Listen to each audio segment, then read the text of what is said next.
Alright, let's test the audio here. Testing, testing.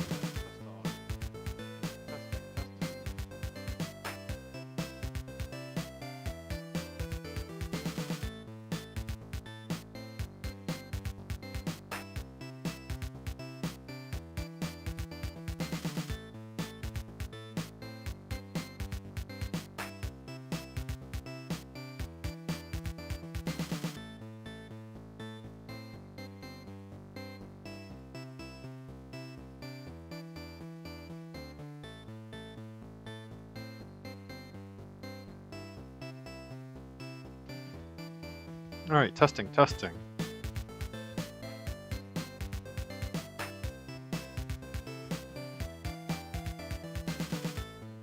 I'm testing the YouTube, but I'm not hearing my own voice through YouTube. That's real. That doesn't make any sense. Hello? Alright, testing, testing. Oh, it's just really laggy. Never mind.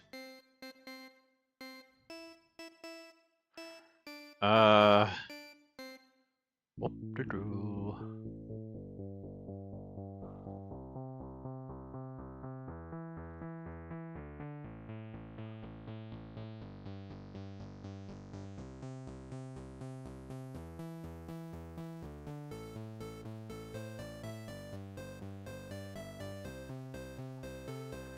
Let's see, what else is left? Oh, there's a way for me to grab the chat here. Okay.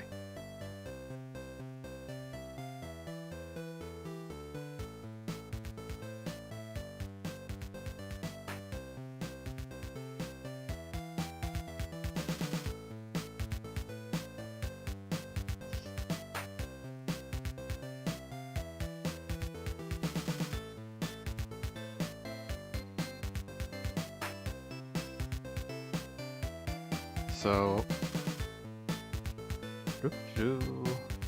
pop out chat. Okay, that works.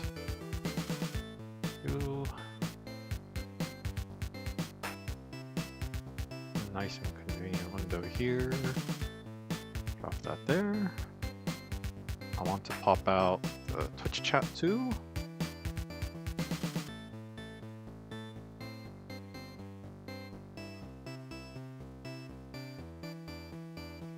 When did Duolingo start advertising? Concerning. Alright. Let's also update our post here.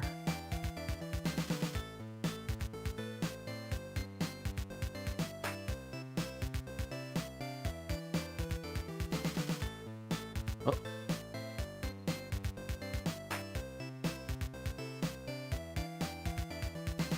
The link to the rules to the forum inside are broken.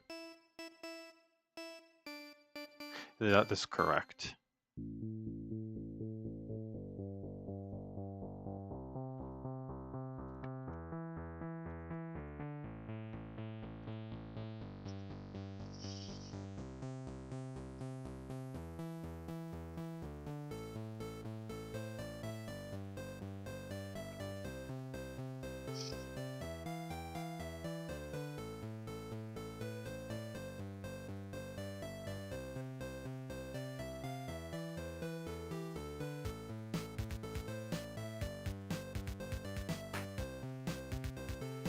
Doing some quick self-promotion here.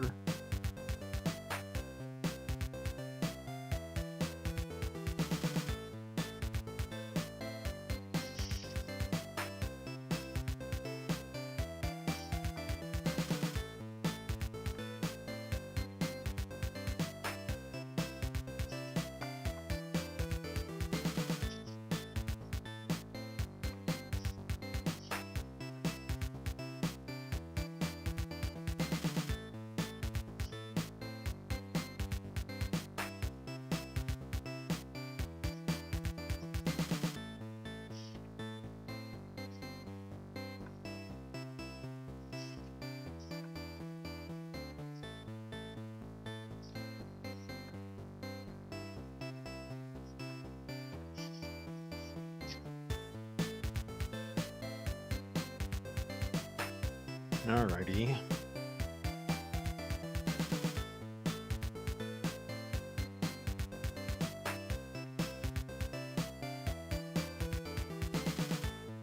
More self-promotion somewhere. Yeah.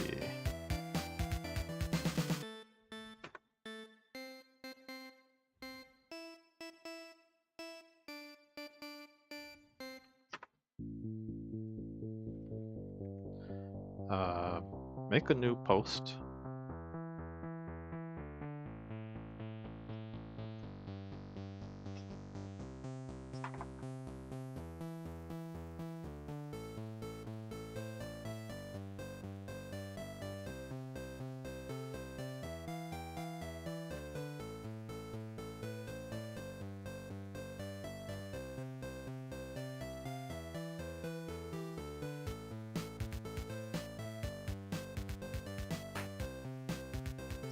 And is there anything else that I should cover, chat, while I'm just setting up? Oh, weird. This chat is not booting. Oh, there we go. Hello, world. Cool. Okay, it's working.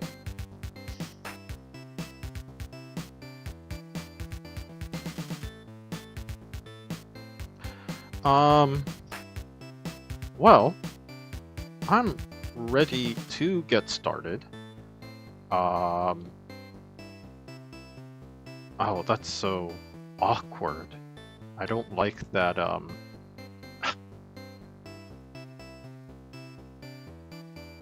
trying to moderate my own chat via Twitch and YouTube. The way their pop-up chat works is that YouTube lists comments coming out from the bottom, and Twitch has comments coming out from the top, and it's so disorienting to look at. What have I gotten myself into? Oh right, there was one minor setting I wanted to change. Whoops. Let's move this off to the side for a bit. Yoink. I know you don't see it yet, but I just want to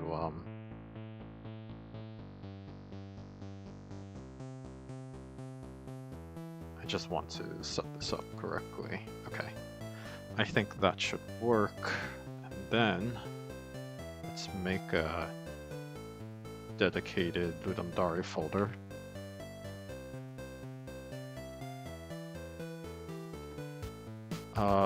Where would I put this?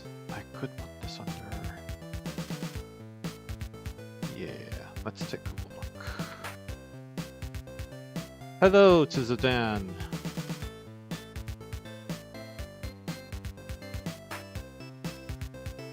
I am still setting up, but I will be playing your games shortly.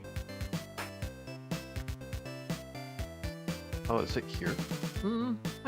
Good enough place. Let's pull it in the games folder. Yeah, I'm just talking to myself at this point. But I shall be ready right now-ish. Oh, fancy. Okay. Yeah, I finally submitted a game for once. Here it is. It's called Unworthy. Self-promotion and all that. We did get some entries already, so I'll start setting up some ground rules. I believe I'll have to double check this actually. Give me a minute. Whoopsies. Yoink. I believe in our description in our channel, edit stream info. Nope, that doesn't inform me a lot. Okay. Ugh. I believe if you're on twitch.tv and you're checking out the Tech Valley Game Space channel, at the very bottom, it should have a link to the form that we are using to collect these responses. You can actually see the form here, the TVGS Game Jam grab bag. Yes, we are the TVGS. Submit your content.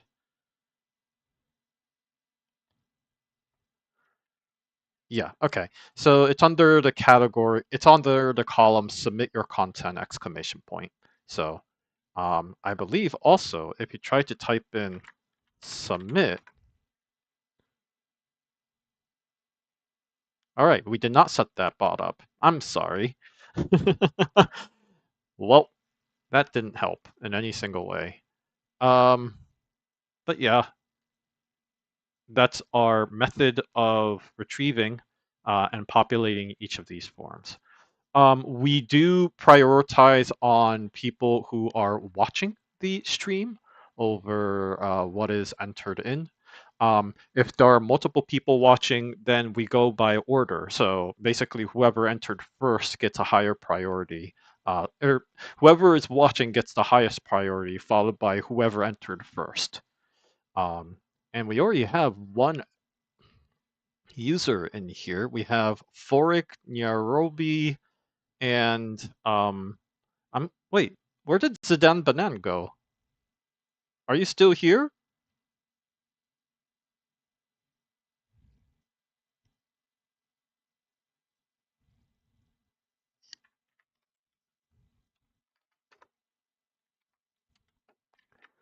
Ha! Is Twitch lying to me? It doesn't. You don't show up as any of the users. How very strange. Leperion. Oh, that is so weird. Okay, well, please don't touch me. Is going to be the first game we're going to be playing. Please, oh, please don't touch my collection. Um, well, good enough place to start with. I'm going to try to see if I can stream for about 3 hours. Um, Sorry for my English. I'm writing with a translator. Got it. Let's go. Check out this collection of bottle openers. You don't have to collect anything. You just have to decollect. Okay. There are several points where you will have to challenge your brain. Use your mouse and have fun. My blog about puzzle development in Russian. And it's a HTML5 game. Sweet. Run, but don't touch. A short puzzle quest. You don't. There are several parts where you will have to challenge your brain. Use your mouse. Special thanks to Sergey, the author of this collection. The collection of bottle openers was assembled over many years. Interesting. Okay, well, let's see if we can full screen this. Apparently no. Apparently yes. No. Yes.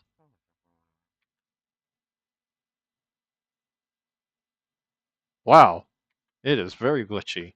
All right, well, we have a second option. Just zoom in. Let me try that again.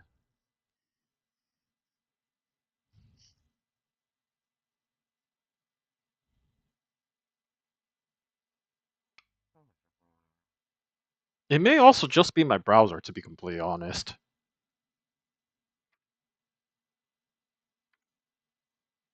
Yeah, I'm thinking it's actually my browser. Mmm. Ooh, to me. Apparently there are problems with layout or unusual aspect ratio of monitors. Um, oh, it's magnificent. Yeah, that's for sure. I'll be back soon. But I beg you. You know what? I want to. I want people to actually see this. Whoop. Ooh, you can see so many things off of this. Um,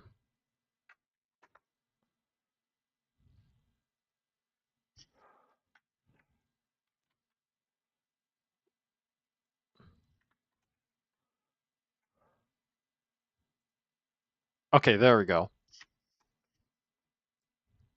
It is literally LibreOffice or LibreFox, pardon me, not Firefox, as Juvetic Genevieve has mentioned. All right, let's do it. Hello, my friend. Look what I have. Oh, it's magnificent. Yeah, that's for sure. I'll be back soon, but I beg you, please don't touch my collection. Okay.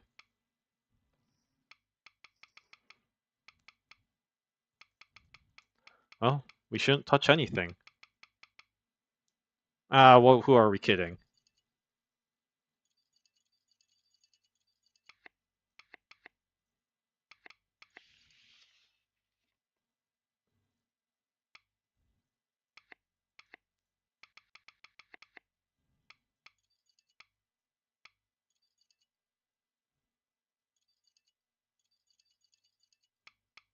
Pac-Man and 1, 2, 3, 4, 5, 6, 7, 8, A, B, C, D, E, F, G.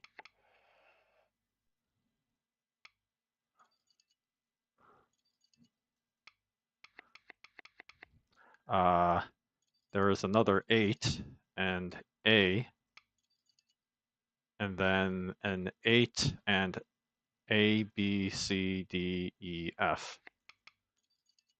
Okay. What does this say? Oh, you found a magnifying glass. You can take a closer look at the fragments. Overall, it's nothing special. Hmm, okay.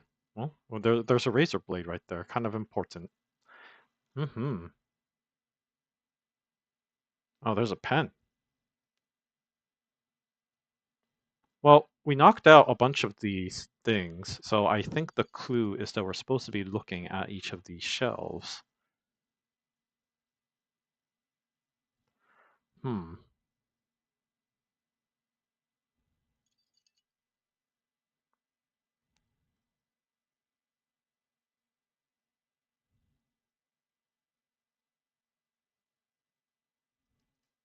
Norway.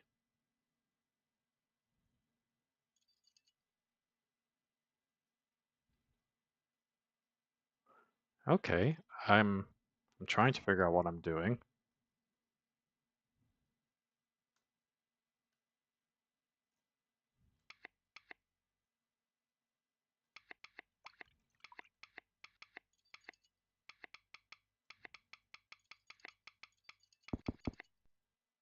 What?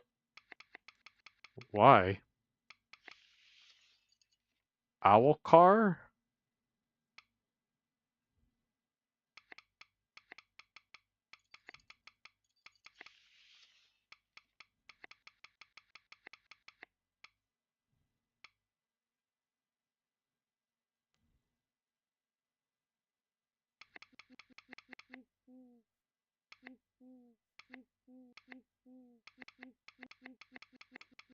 Well, I mean, it's Hoots.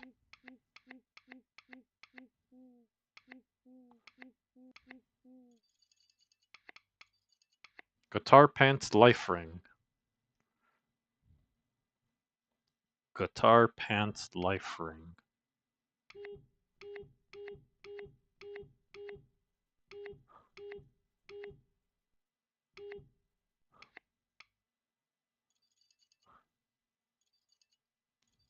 What is a life ring? Oh, pants.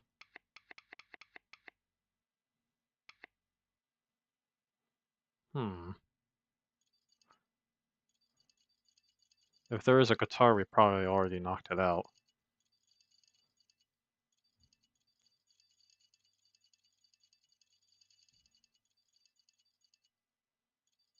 Oh, there it is.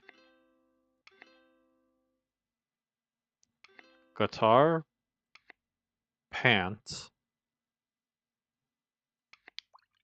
and life ring. Okay, that turns it off. So we can then...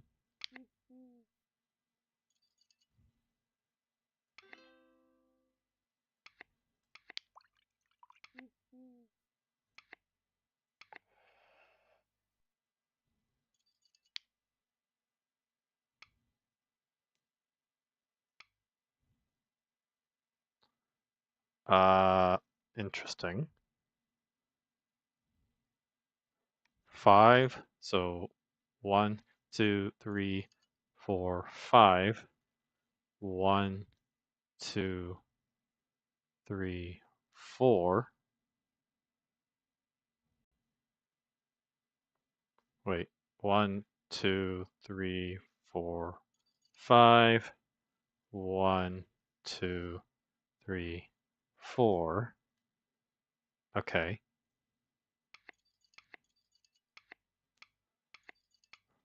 I don't think I comprehended that correctly. Hmm.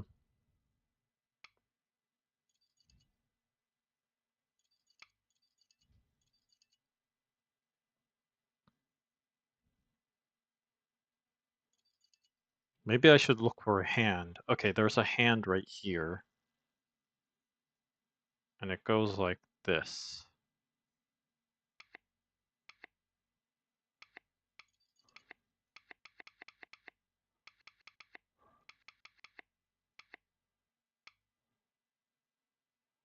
Okay. 1, 2, 3, 4, or 5.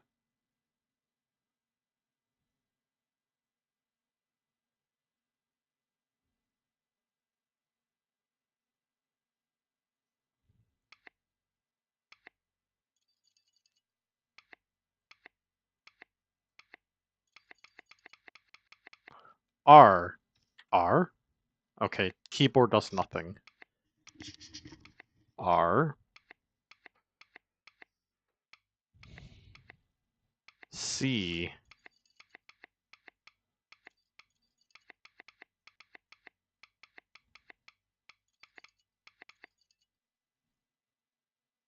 Hmm. Guitar, pants, life ring, and owl, and car. Alright, the owl fell, so that's a pretty good indicator that we don't need to do that puzzle again. Um,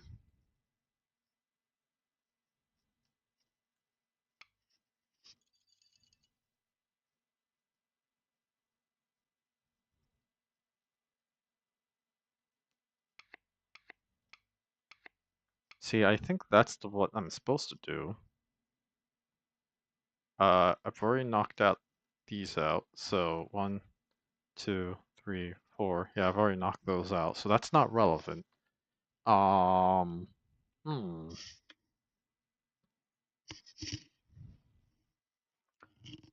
Hmm. What other clues do I have left? Great style for a game.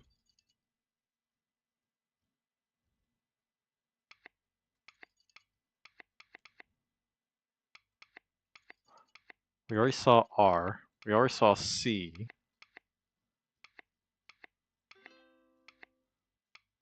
Okay, car.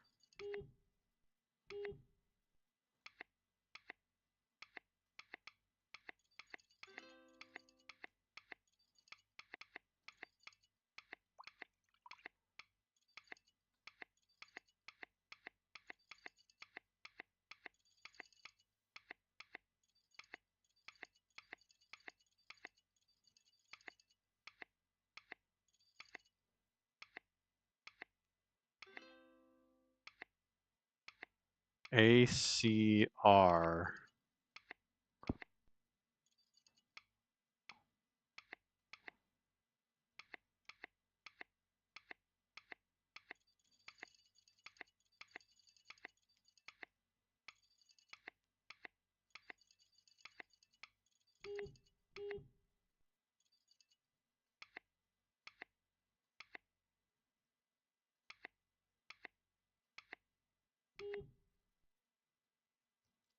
C, A, R, C, C, A, R.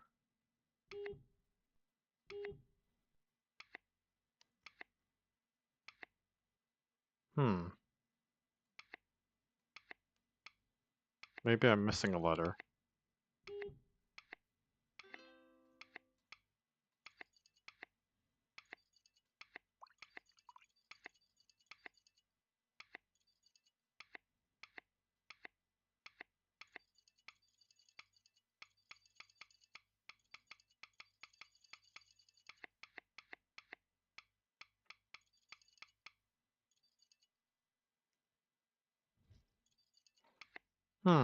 I'm a little lost here.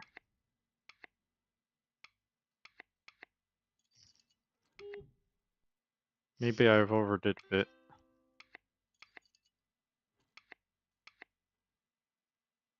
R, A, C, and if there's an E.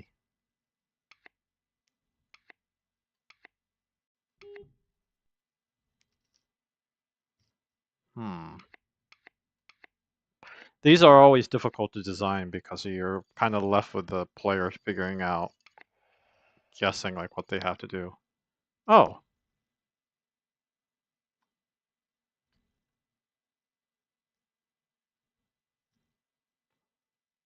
BAJ C36. Okay. These are the same numbers.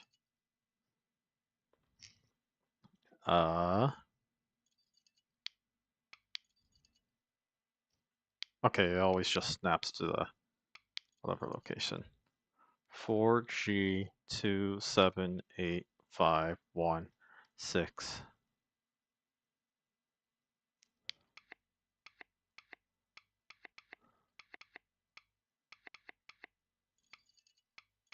Okay, we don't need that anymore apparently. We're looking for a 5. Okay, that's here.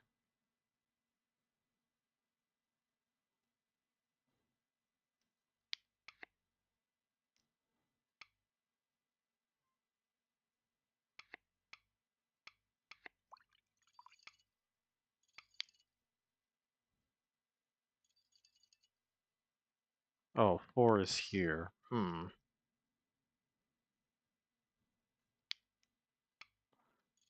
Oh, so something like this. Then I already completed that. So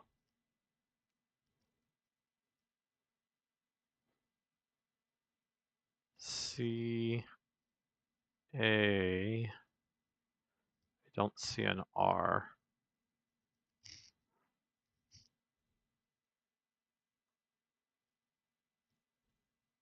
The fact that there's a G is interesting.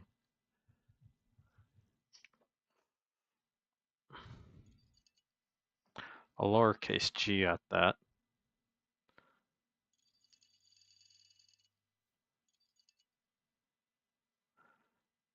Our flashlight slash blacklight is not revealing anything here.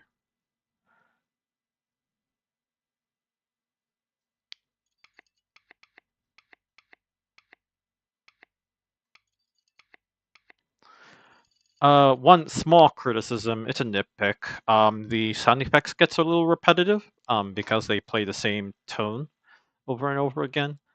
The clicks in particular is something that I feel could use a little more variety. You can play different sound effects, or you can just slightly change the pitch by randomizing it ever so slightly on each click, and that would help the usability a little bit. Again, this is a nitpick. I think so far I'm engaged with this, and I'm just trying to figure out what the heck I'm trying to do. 3615872G4. 1 G, and then G. See, that seems to mean this is significant, but I don't understand this code yet. Oh, there is this Pac-Man and 8 and G. Pac-Man and 8G. Then 8A. Then finally 8F.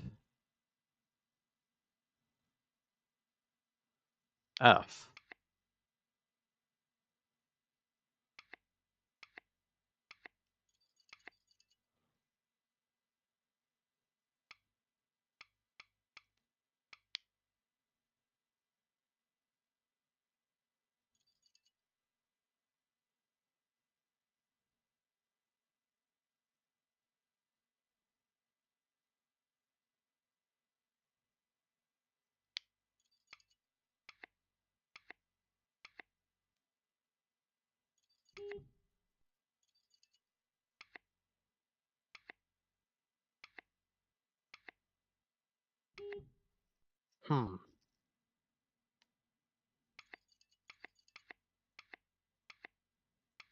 Oh, looks like we solved something because that fell.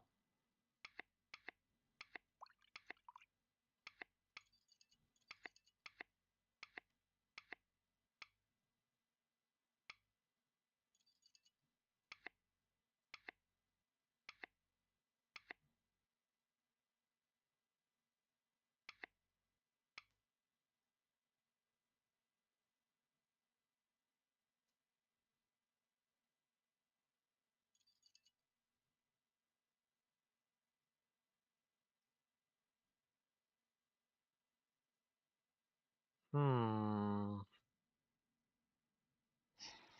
We solved the owl car. We solved the guitar pants. I thought I solved the Pac-Man and the eights. I don't really feel like I solved this, but I may have already done it and I not realized it yet.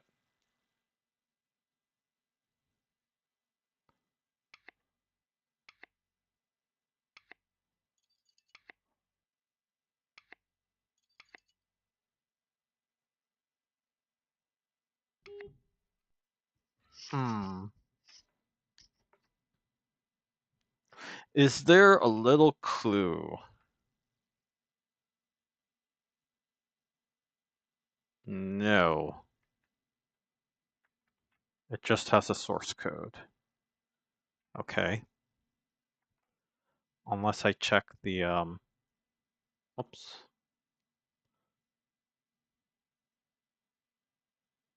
Made solo in 48 hours.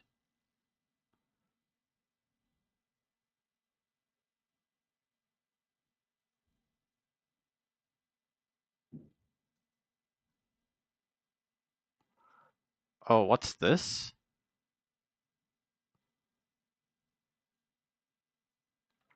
You need to tap on Pac-Man and the car.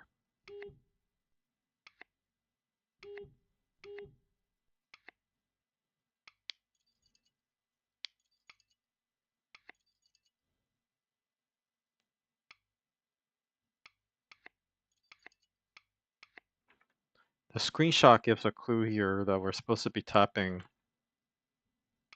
Oh, well, whatever was here. And this one, which also whatever was here.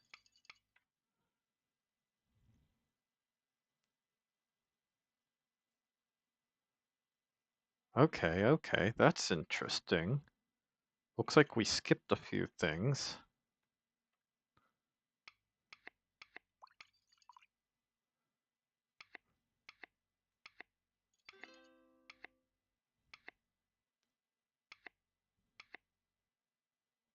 Ah.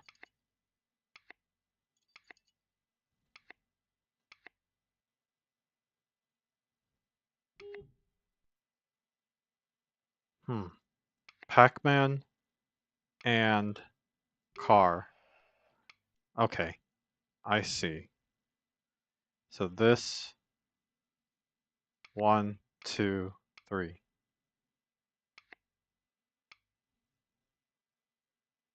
Let's try that again.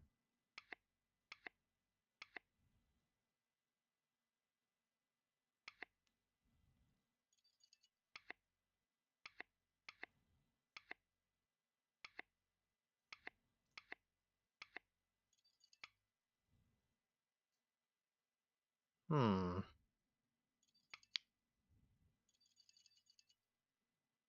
1.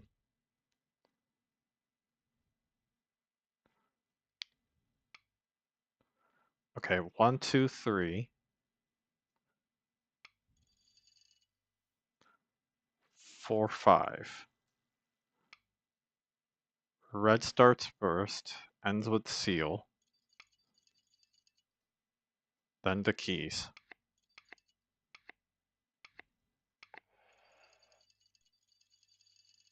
Okay. Valuable things are sometimes the simplest.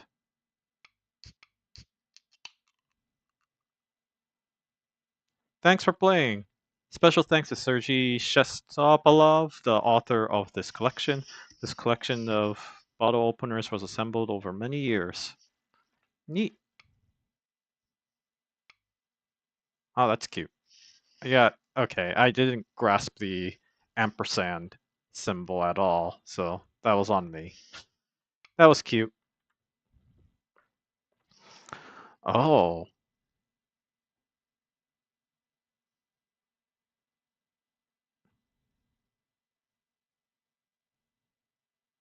Yeah, I'm trying to kind of formulate like what I want to comment about this.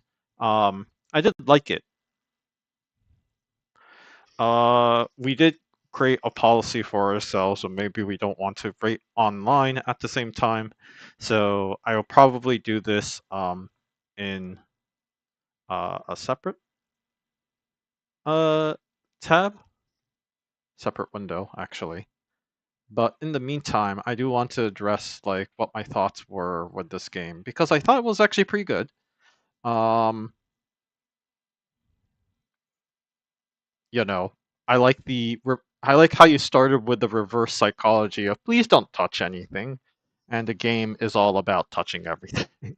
I also appreciate you knocking off battle bottle openers, both as like a diegetic thing, right? You want to make sure that you want to make the oh, drive home the please don't touch my collection um, storyline, but also it's a really good indicator and clue that you're probably not supposed to go much further with that specific item as well. So it serves as like a progression marker, which was really useful to me.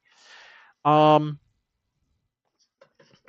yeah, making games like these are very hard, but don't I know? I make a lot of puzzle games myself, and Um, so obviously there were a lot of moments of cluelessness and confusion that I had. Um, so I mean, that's fine. That's just part of the experience of puzzle playing puzzle games. I'm I'm debating on some of the more obscure clues. The right, like the whole car one, right? Like you're supposed to click on the car and it's supposed to indicate like, hey, this is this is one of the flags that you're supposed to trigger. That one was hard for me to comprehend. I feel like the fact that that comes up at the very beginning was really confusing to me. Um, I feel like it kind of led me astray in a lot of ways. The fact that you have this like 5 and 4 coming up early and then showing the 1, 2, 3 slot cards. I think that was clever. I like that because the 4 and 5 certainly implies that there are more steps to it, and I didn't feel that one nearly as badly. But having the Pac-Man, the ampersand, and the car clue was as nearly at the beginning of the game itself really threw me off because I thought I solved the uh, that puzzle a long time ago.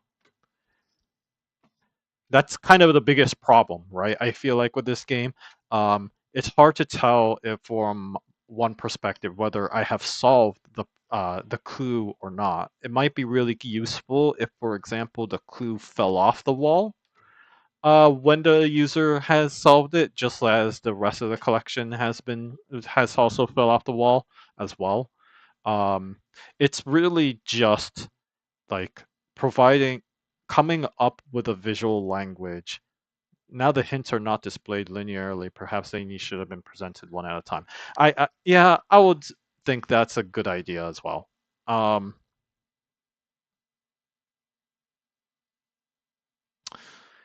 w- the biggest problem with puzzle games is always the fact that whatever visual language you come up with, anything and everything will be interpreted as a hint, as a misdirection. So it's kind of important to understand like how do you keep the player focused on the only like a few things that you need to really solve that puzzle. Um, it is fine to add in red herrings, but if you're going to add red herrings, make it obvious. Make it some part of it obvious that it is a red herring in some way. Um, the way I'm it's a very that's not a very useful phrasing, right? Because the point of a red herring is that um it's not supposed to be uh obvious that it's a red herring. But I guess my thought process is like you want to give clues as to why some hints might not be reliable, and then from that point like figure out like what is a way to imply that certain clues are more reliable than the others, either by what character is speaking or mentioning that clue, or if there's like certain symbology that the player should be looking at. Anyways, no, this was cool. It was obviously a very hard game to design, and I can understand that difficulty, but I personally enjoyed it. I think the fact that a lot of it is ambiguous and I'm just left to interpret it is in and of itself the charm of the game. Um, I just think that if you really want to polish it to be something that more people would want to play, more casual players that is, then you might want to be a little more careful with what clues you're providing, especially in the order, and like refining how many clues you're giving the players at any one time. Um, that also bumps into the idea of like uh, how do you then work on the activation of like progression of this game, because it sounds like you can kind of go asymmetric not asymmetrically, you can have like um two different paths, two different flags activated at the same time in this game. I've noticed that the clues being spread apart um from various different interactions, that technically all the flags can be activated in any order, right?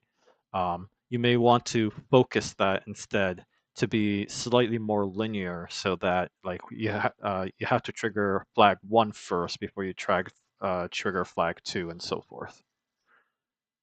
I'm using a term flags, but that it's some sort of boolean, right? Yeah, very cool. I like this. Again, I'll be rating it offline, but yeah, I am giving this one a good fun rating. All right, let's take a look at who is online right now. It is now listing Zidane Banan. What's going on with Twitch chat? Okay, so I have La Parlon, Nyaribo, and Passia111. Given that Nyaribo, boy, I cannot mispronounce any of these names. I see Fume being the next game to be played. Is there anyone from Kalhard or Minrail available on stream right now?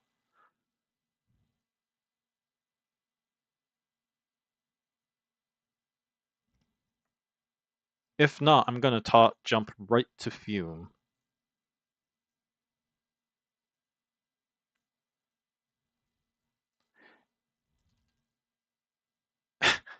Fume, the PC game simulator, a realistic excerpt from the average game PC gamer's daily routine. Oh, how to play? You already know how to play the Fume client. Check out what the store has to offer first. Pay attention to each sales description. The simulation only takes a few minutes to complete. Mouse, and it's a bunch of Godot. Cool. Oh, it's a compo game. My goodness. Compo folks, you've done quite an incredible job.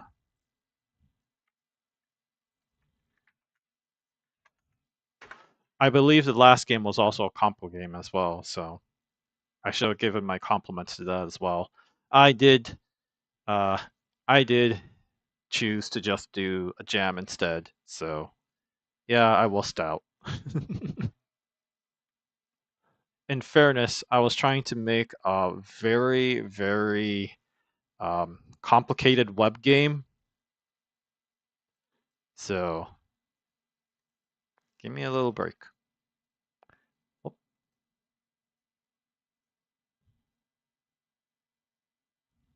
will it play on the right screen if I do that? Oh,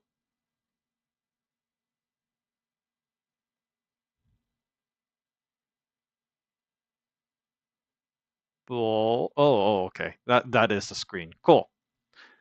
Hi, you got my username right off of my Windows. How interesting.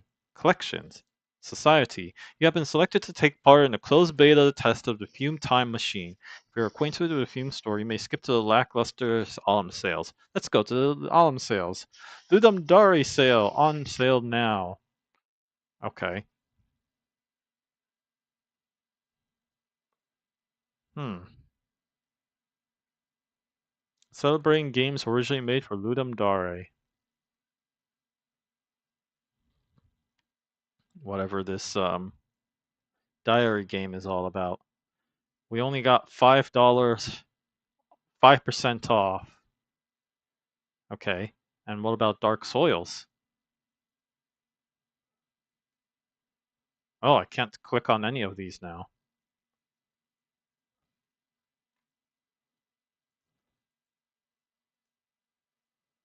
Oh, I have to click on the icons. Okay.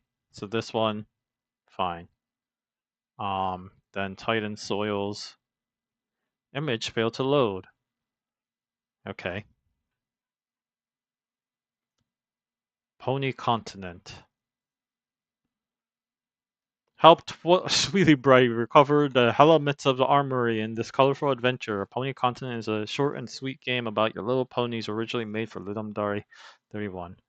Made by Hasbro. Of course it's made by Hasbro. You know what? I'm gonna commit to this.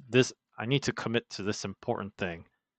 Dark Soils. Dark Soils continues to push the boundaries with the latest ambitious chapter in the critically acclaimed and genre-defining series. Prepare yourself and embrace the fertilizer by Force Software. Oh, no, this one is Epsilon Glyph. Drive your cab right after a beer in this parallel tale of Overstory. Hey, that bump is shaped like a deer by Toby Wolf. Difficult pixel graphics, racing, and a hidden gem. Oh my goodness. It was off by 80%. Oh no. Okay, well. Factory. Build a factory. Automate said factory. Keep building. Why is it so bright outside already? Actually, never on sale software limited time. Base building.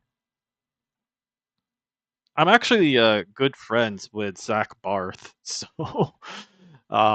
well, I say good friends. I don't think it's been a long while since we've met, but yeah, we know each other. This game is focused on keyboard and mouse controls, and that's the gist of it.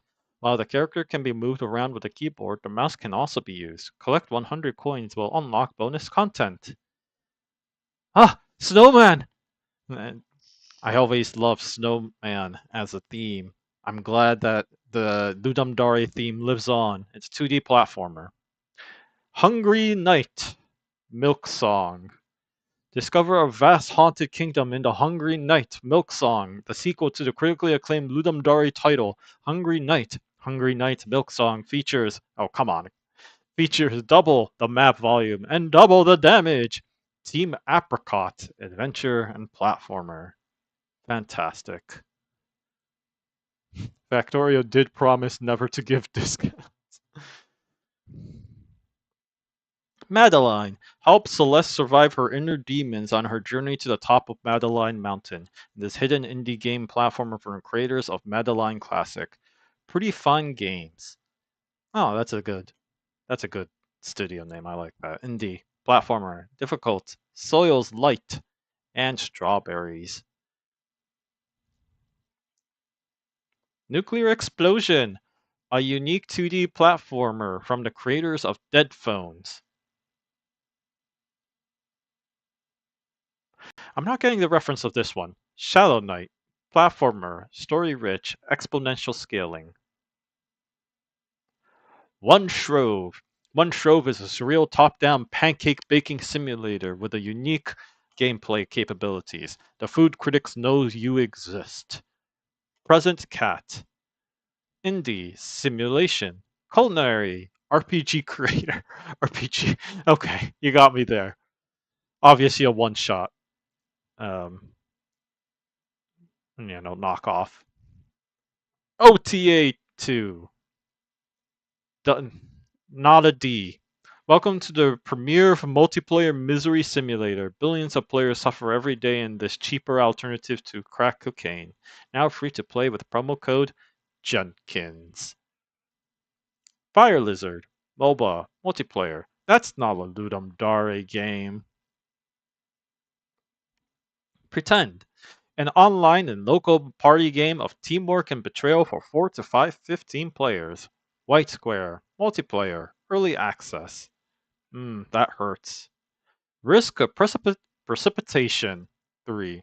Stop acid rain in this risk newest installment of the award-winning peer-to-peer co-op roguelite like shooter. Your teammates play as Acrid can now loot over twice as many items. ATG Missile MK1 multiplayer adventure. The Halos Principle. The Halos Principle is a thought-provoking first-person puzzle experience with a philosophical overtone. Explore a story about humanity, cat people, and angels. Serious team. Puzzle. First person. I appreciate Serious Team when Serious Sam was not a particularly serious series. One shot, one kill. Join the Titan Soil in this quest for power, originally made for Lunam Dare. This is true. Acid Rain. Difficult. Indie. Soils Light. And then a very Chinese game. Super Yamagami. Indie. RPG creator Surreal. Um hmm those are some Chinese characters. But it has to do with diaries.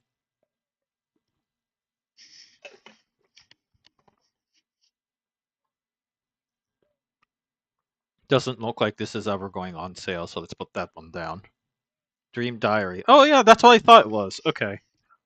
I didn't even say it's Dream Diary, and I said, "Oh, that's what I thought it was." So, whoops, you got me. Wait, I didn't read this one. Super Lawsuit 3D All Stars challenged the world's best copyright prosecutor in this cult classic, upscale to 4K, available for download only up until this year's winter sale. Shiggy Miggy, Simulation, and Court. Hmm. Well, I'm not convinced I want to buy that now yet. Sure, I'll buy this. What does the collection say? Yeah, we bought that for 950.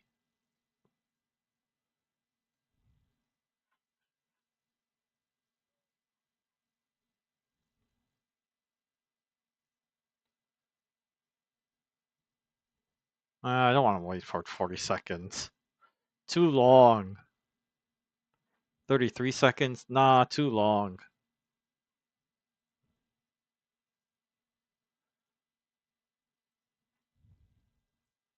Too bad it skips right to. There's not a good back button that you play in games. Submit. The exclamation submit does not work. Please check the Twitch channel. The Twitch channel description itself at the bottom has a form, and you can use the form to submit your game. Or sorry, uh, I did not spend the time to put together a bot on the chat, so that's on me. You've collected 3 out of 16 games and spent $21 zennies and 85. All games are currently unsupported on your platform. 3 cheers for a weekend of COVID. Of course, it had to coincide with Ludum Dare. If you reach this far, mention your favorite fruit in the comments. Darn. This was the last sale, unfortunately. Ah, I see. Yeah, well, you can tell that I'm the kind of person that doesn't shop very often. I'm more interested in reading game descriptions than anything else. No, this is cute. Um, is it just like objectively how to try to collect as many games as you can, but words they are in my head. um, the goal is to collect them all. But okay, so we can try that again. See where. Oh, okay, because there's a limited budget. Oh, fine.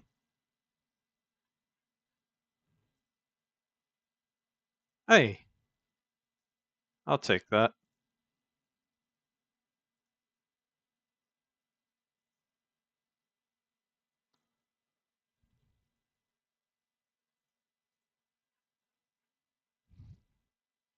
Hmm.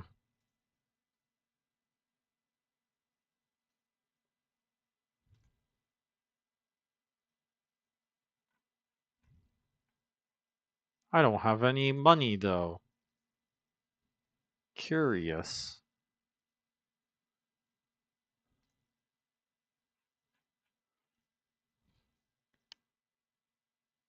You start with 0 until you skip the autumn sale. Okay. Then we have 100.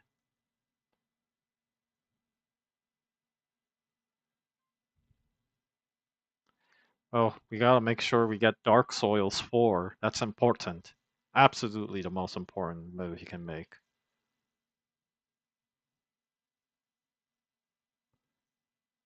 Alright, we got it for 45. That is a bad payoff, but whatever. Now we got it in 35.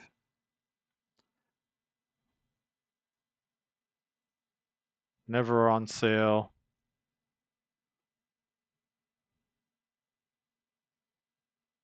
Ah, I probably clicked too late. Nuclear explosions.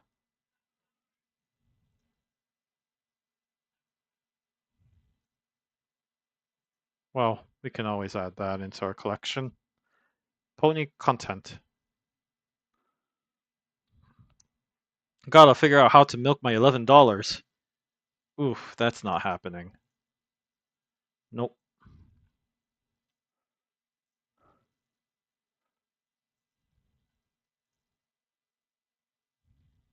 Hmm. Alright, $1. Stretching our $1. Let's see how far we can get. That's not happening, I guess. Oh, we can buy that now. 70 cents. Oh. Oh my goodness, how expensive is this?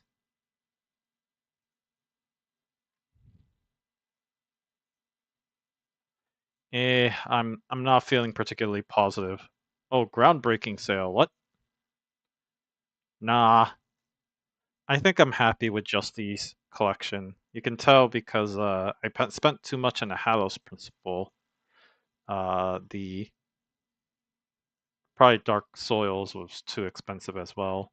See, it went down to $6.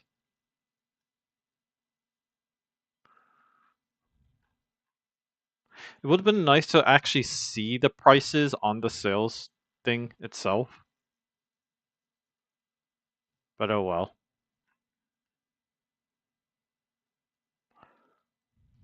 I do like the image failed to load just to save yourself some resources.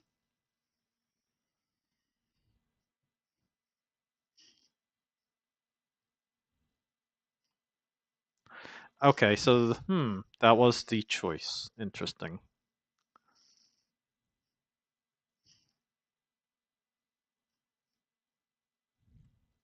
I see.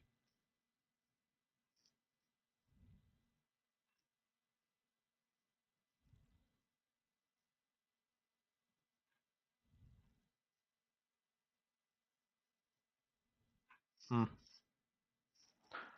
I am at a point where I'm kind of stuck and not really sure what else I can do.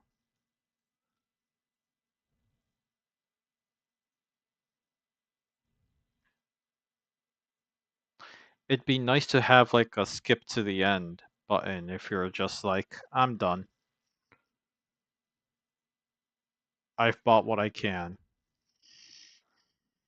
Oh, society give up. 8 out of 16 and spent 99.30. All games are currently unsupported on your platform.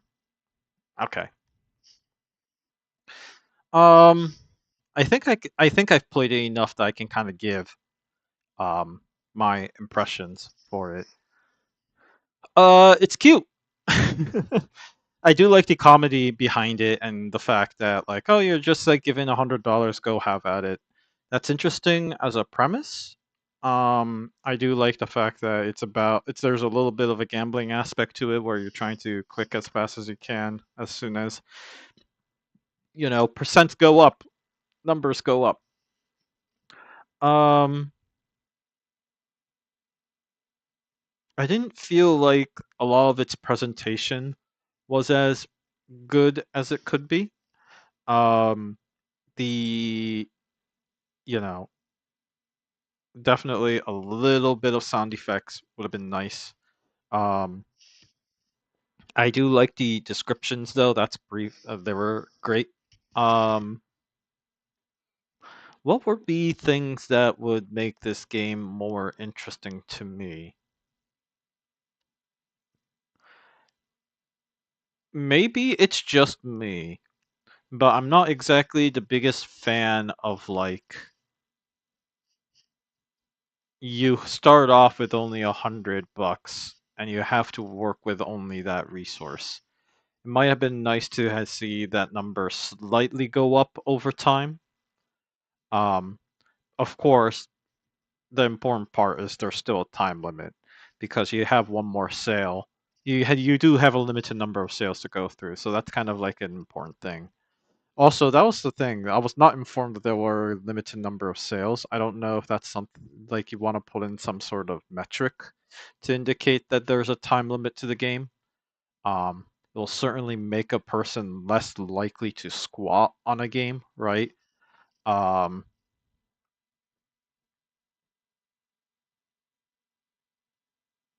because to me, the more interesting decision-making process to this game is like squatting on a game and seeing when the price goes down and try to buy it when it's the cheapest at that point, if that makes sense. Um, it is hard to the UI makes it difficult to do that. I don't know if that'd actually be boring.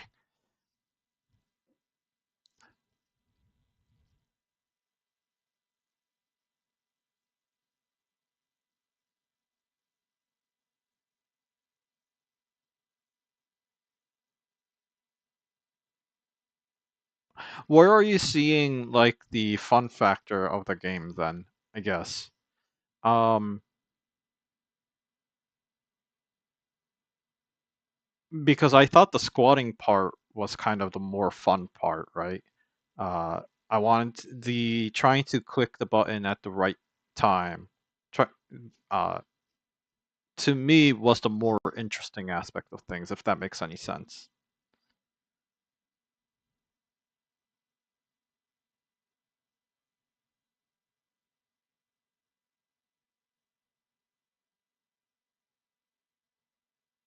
Only two sales were like that. Weekend deal and midweek madness. All other sales are based on their descriptions. I see.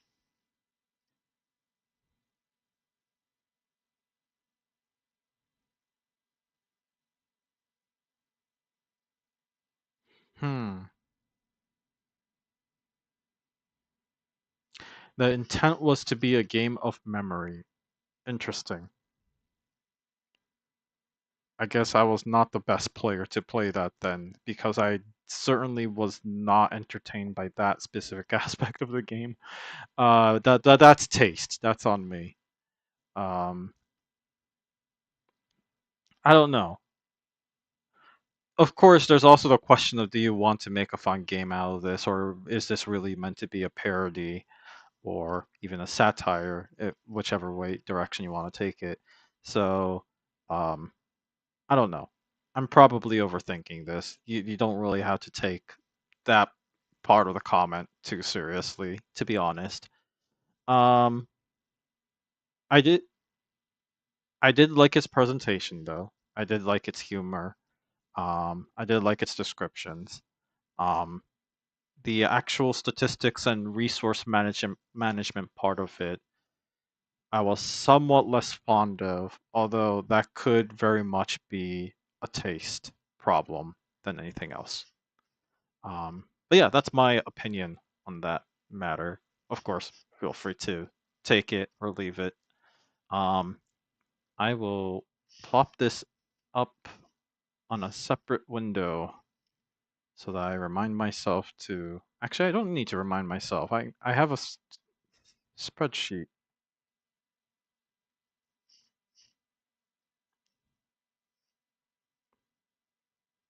There we go. Nice. Um, I've said it before and I'll say it again. The fact that you were able to make it in compo is by and far the most impressive part of the project itself. Like, that's not in the slightest an easy task to do. So I'm really impressed by that, and I don't want to sound like too critical because I definitely know what the pressure is like trying to deal with such a tight deadline and with tight restrictions too. I think you did well. It looks great.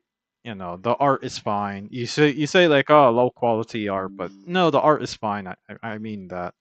Um, but yeah, no, I enjoyed what I played regardless. I should figure out a way to get rid of notifications on my desktop here. Well, anyways, yeah. Um, let's see if there's is Kahard and Minerail on. I don't see them because if not, I'm gonna hop right onto the Parallels free short crumbs game.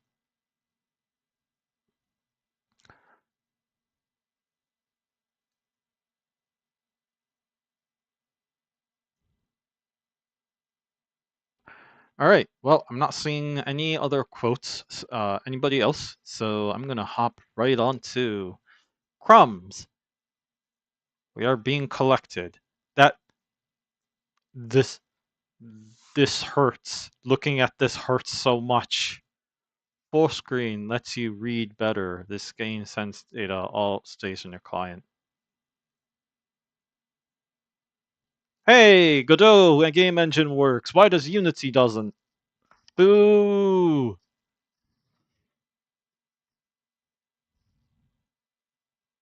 Hello to Resurrected Studios. We are going through some Ludum Dare games. There is music in this game. What? I'm not seeing anything.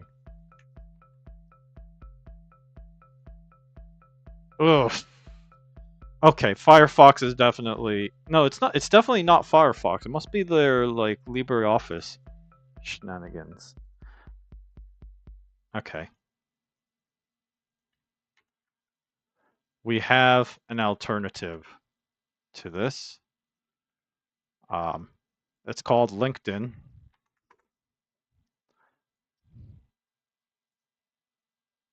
No, we are on Windows. I am just someone who hates cookies, so I'm using a browser that hates cookies. It's fine. Don't worry about it. The irony!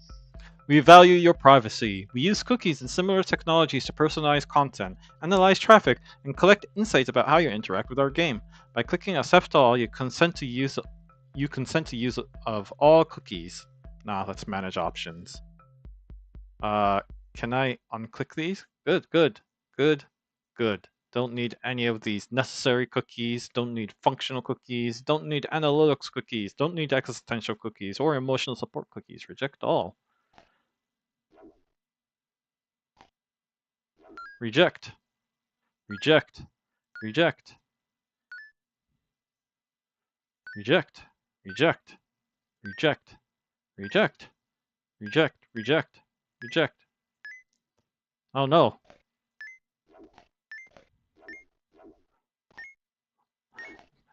You're so evil for requiring me to read. Cookies are tracking you. Please reject all cookies next time. I did that. Why?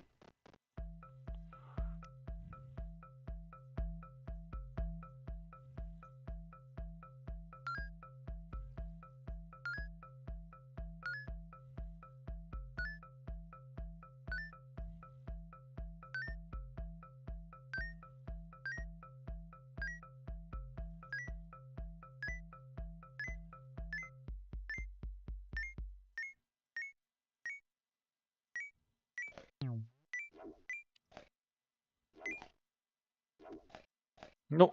Oh, oh. Meow! Don't let the track distract you. Alright, I get the idea.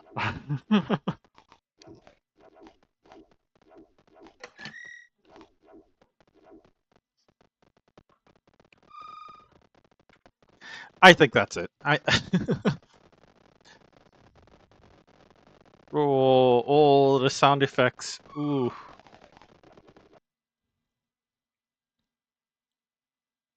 okay. Cute. Well, you're right. That was incredibly short. Um, no, it was cute. I like the concept at the very least. Oh my goodness, you were so evil by marking the reject button green.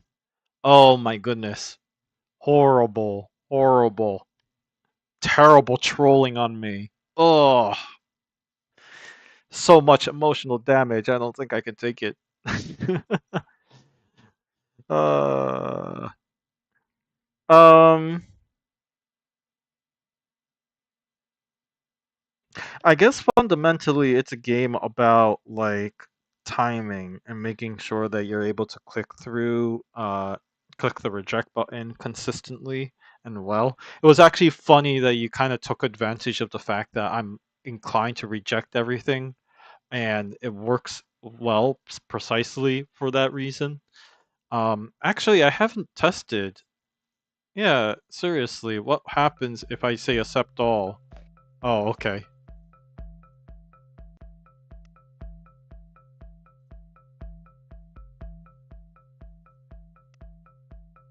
Oh, you just have to click reject all. Okay, so the game is rejecting all. Got it. I just wanted to see what happens. Okay.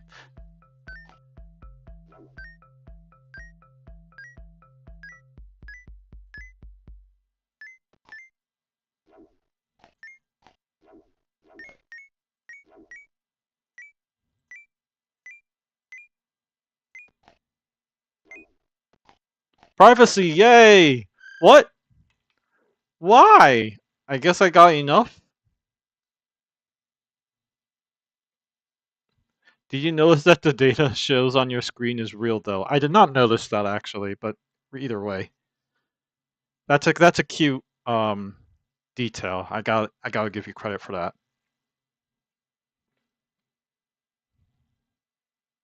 Some sites do feel like that in regards to cookies, though. This is correct. This I definitely agree with you there. They definitely try to trick you.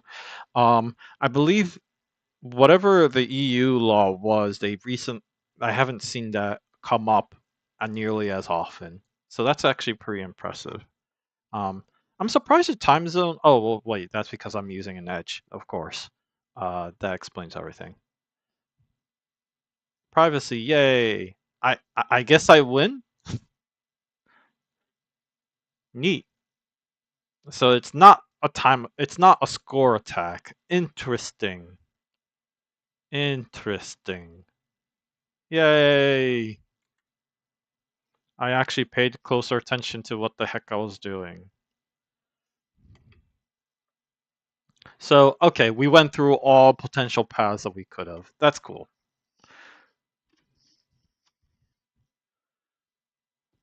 If you reject 25, you win. I like how the auto mod detected that you reject was a potentially bullying phrase, so I had to prove that message. Whoop-de-doo. Now this was okay. That's a little more. Hmm. This game gets harder the larger the screen you have. Interesting. Anyways, where was I going with this? um.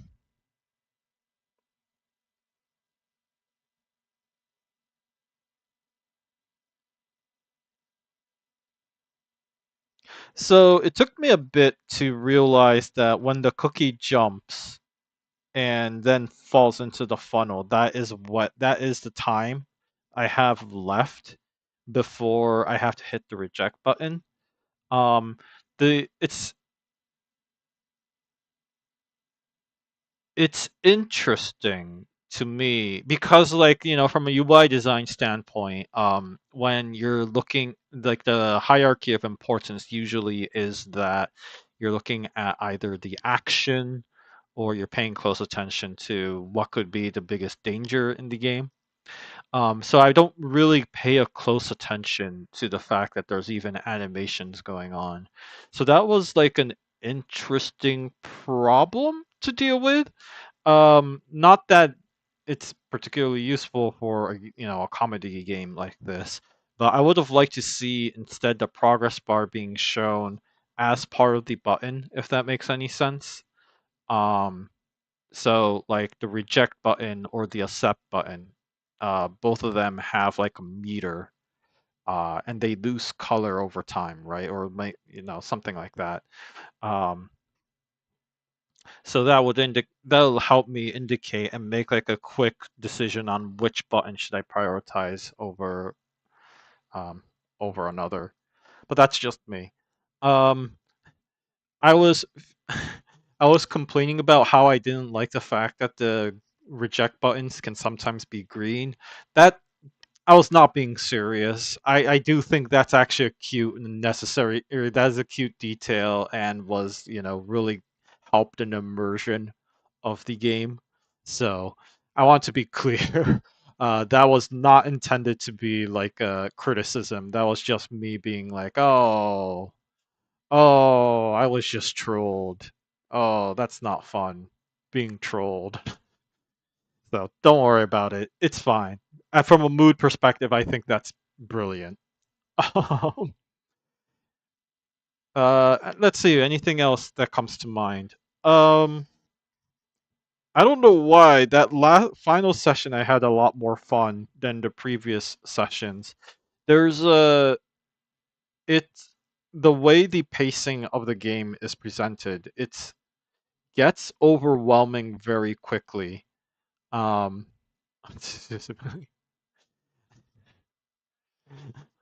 haha, man, I made the game to simulate annoying websites. Please critique. No, fair point. Um, where was I going with this? Oh, right, the pacing. The pacing is interesting in the sense that it feels exponential. And I don't know if that was intentional or not. I mean, I do like the fact that the game is really short, right? You get the results of whether you won or lost. Um, and sure, it's really annoying to restart the game and uncheck all the check boxes before clicking reject all.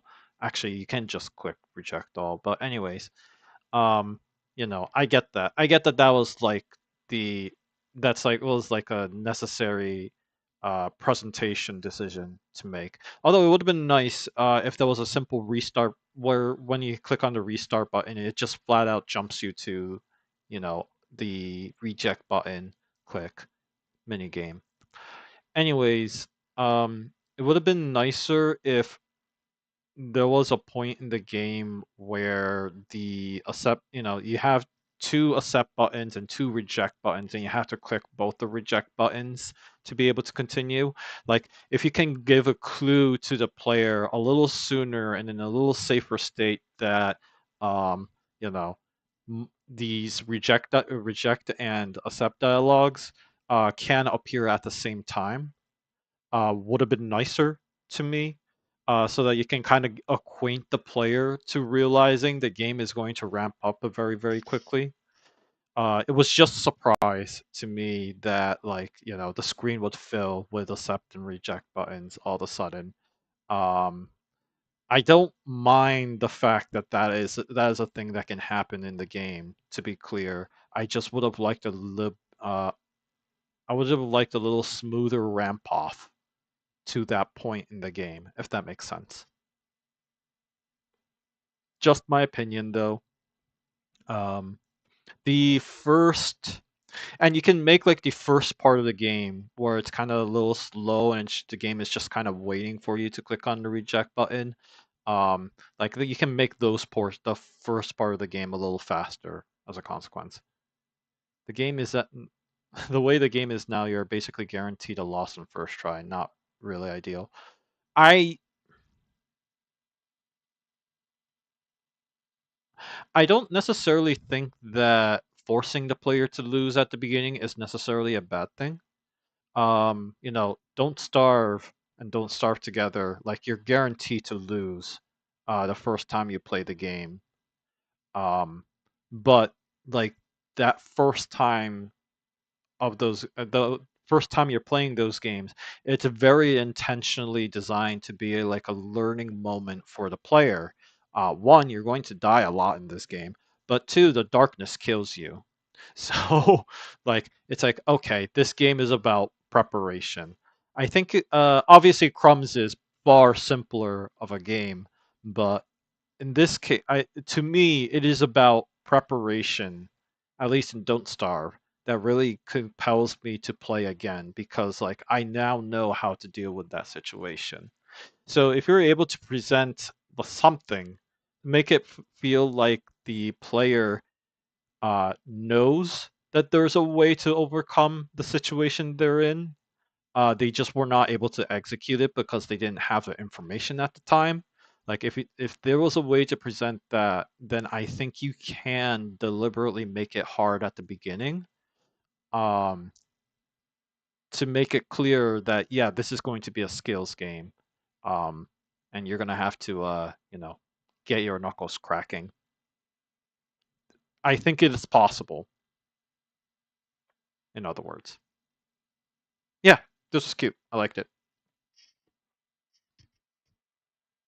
I hope that criticism helps.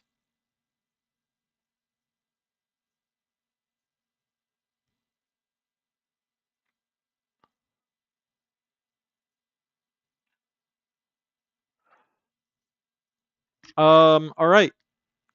We have Fighter Keepers, Relic Seekers, Slay and Squeeze, Broken Custodian. I still do not see Kahard nor Mineral, or Hollow Choir. I'm sorry if anybody was actually watching and is part of the Hollow Choir, and I completely missed you. In the meantime, let's see. I don't. Why do I not see Curio here? Interesting. But Kayum's Crusade. I see Resurrected Studio on the list, and Outstar is not on the list. That's weird. Interesting. Oh, hello, Curio. I don't know why you don't show up on our list. Very strange.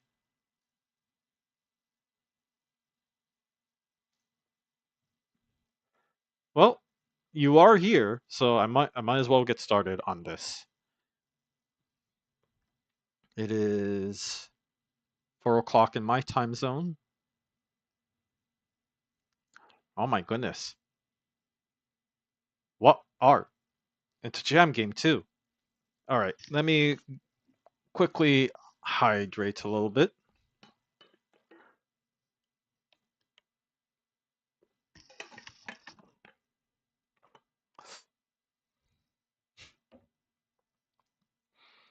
Vicious bandits are raiding the village, but it looks like we are all out of weapons to fend them off, so you'll have to fight with what you find. In this game, you have 1 minute to prepare for a fierce battle by picking up whatever you can find in your village, and we do mean whatever. Try to find items, furniture, or entire buildings that could be effective against your next enemy. You can store up to 5 items in your mouth before spilling them at the all on the battlefield. Will you be able to stop the raid in time? The clock is ticking, young squirrel. A tribute to the games and artworks of the Game Boy Color era, featuring two distinct art and music styles. Neat. The description is helpful to know what enemies you'll face. We lack the time to add clues into the game. Okay. The Herculean Martin. This fury fellow wants to burn the village to the ground. Still, you need, I'm sure you'll know how to quench a fire. Do you? I don't know, do I? Haughty owl. This distinguished bird is rumored to be prefer clean and quiet places. Well, it's time to ruffle his feathers a bit. Built Thief Beeline, what's that horrible smell? Back in the day, there were only a few ways to get rid of trash, you know? Especially if you want to use it for your crops. And the final boss, the ghoulish Gipites? The final boss, the Lord of the Dead. Until now, opposite seems quite effective to fend off the bandits. But what could we use against this one?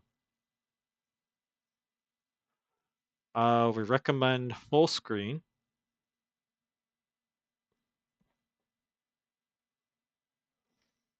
This might work. Finally. It's a vulture. It does not work. Boo! Please do not be as, you know, what's the word I'm looking for? What's a nice word that I'm looking for, that is? Please do not be as, touchy about privacy as I am. There we go.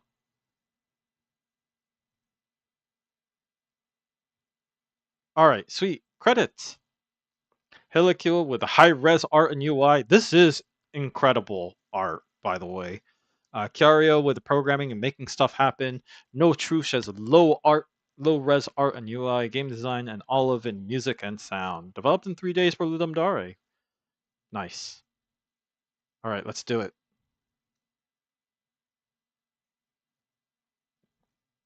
To Kyario, I'm using Libre Wolf. Libre Wolf is so picky as to, like, not even enable WebGL by default. So it's really, yeah, that's just it. A group of unhinged animals about to raid the village, and the townspeople have neglected Mama Squirrel's most important advice. Always come prepared. Sounds like I need to collect as many items as I can to push back against the threat in a Pokemon battle. Okay. Arrow keys? Oh, there's a time limit. We were talking about Mercury and Martin. Wants to burn the place to the ground. Okay. Oh, we can pick this up?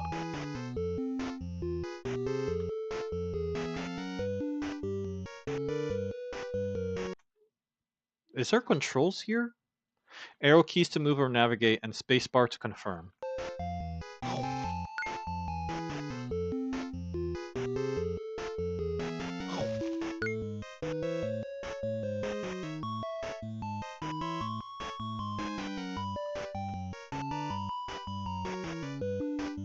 Hmm.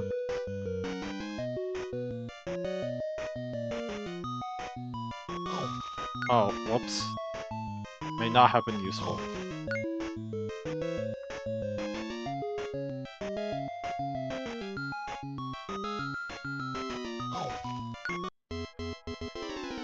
Oh my goodness. Oh no, it's a battle!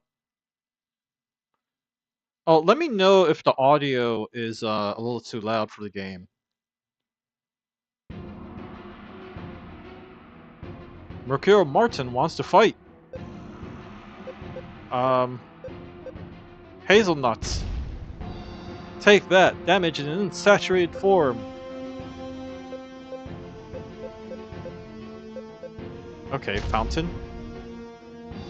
Mercure Martin really hated that. Good thinking. Mercure Martin has lost the will to raid. Very serious among his kind. Oh! I permanently lose those. That's good to know. Well, we need to worry about the haughty owl. Clean and quiet places. So the bell, presumably.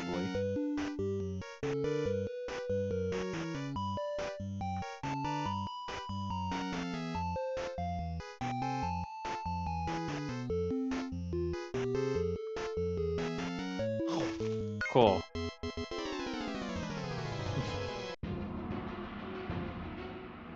Haughty owl wants to fight.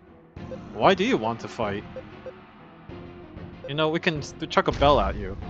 Haughty owl really hated that. Good thinking. We can also chuck a person. That doesn't seem to bother Haughty owl in the slightest. I don't know, bad fish? Lost the will to aid. Very serious among its kind. Alright, what's the next one? Feline... What's that horrible smell?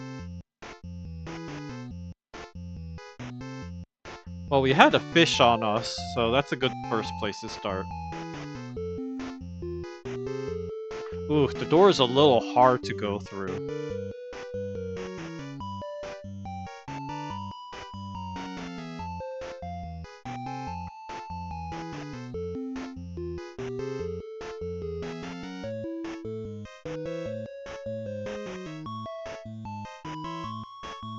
What was it? Smell? Okay.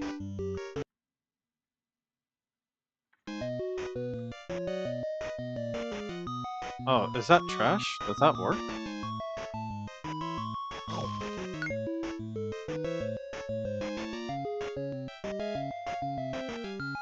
Oh, burn the trash. Okay, fine. I thought you just clean it with water.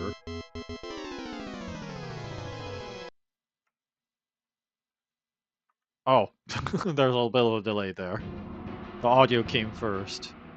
Filthy feline wants to fight. Does water jug work? A hit, a very palpable hit. Candle? Feline hated that. Good thinking. Bin.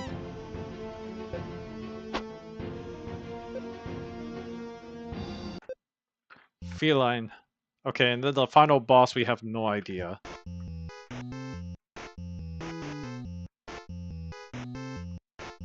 Well done.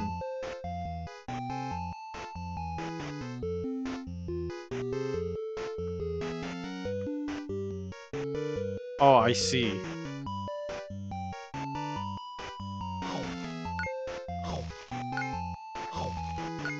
Oh, we'll try everything.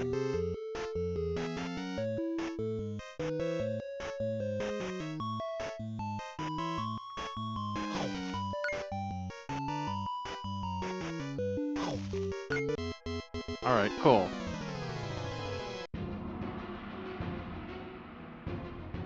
What could possibly beat the dead? Well, I mean a person? Dre really hated that. Good thinking. What about house? Okay. A fish stand?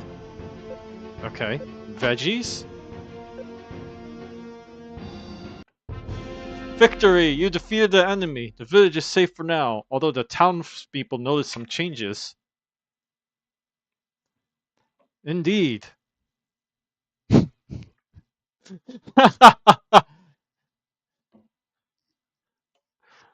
Alright, so me just reflecting back and figuring out what the description was probably not nearly the best way of dealing with that, but okay, well, it works, you know. Um, yeah, I do see the lack of time actually just kind of rearing its ugly head in this case. Because I think the most obvious, like, whoops, I definitely see that like the most obvious way of kind of well, we could have died and retry. True, I could have tried that. Let's see what happens if when I do that. Me just trying to swap to the description of the game and then playing the game was annoying and not particularly fun. But like that's not yeah, there was dialogue, but it was cut. It definitely felt like there was intended to be dialogue in the game.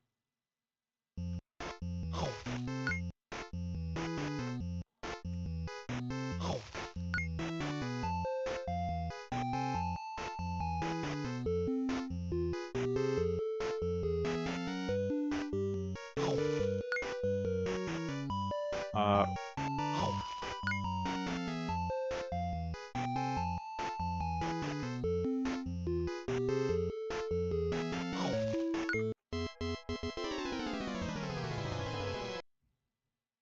my humble programmer self got into a panic at the end. Fair enough. The fact that you can eat a house is unusual and funny. Oh, we can chuck a candle. Darn.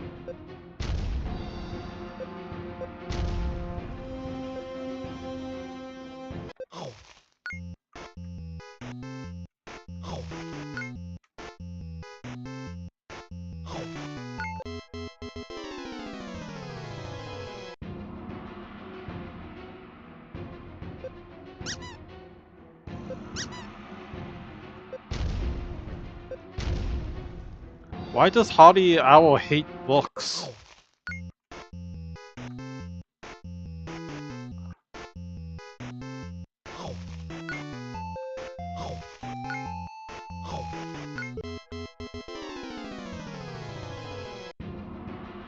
I swear I'm trying to lose in this game.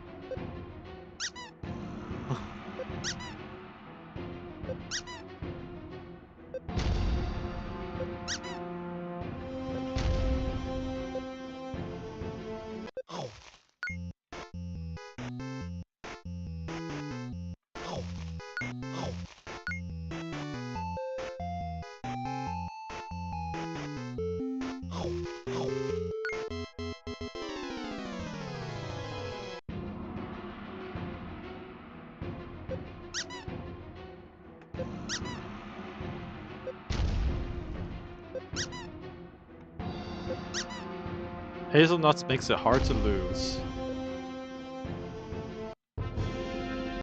Darn. Alright, well.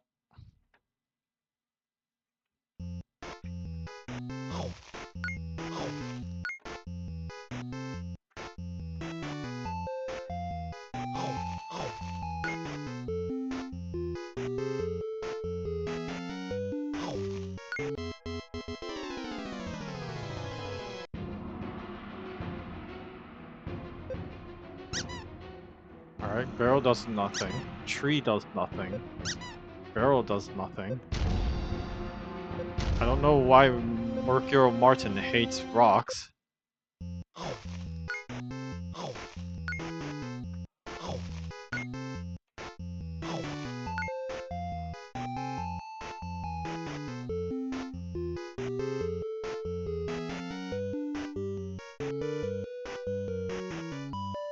One way to do it is not pick up enough items. True. But I'm trying to also accelerate the game, because I can tell I just have to wait.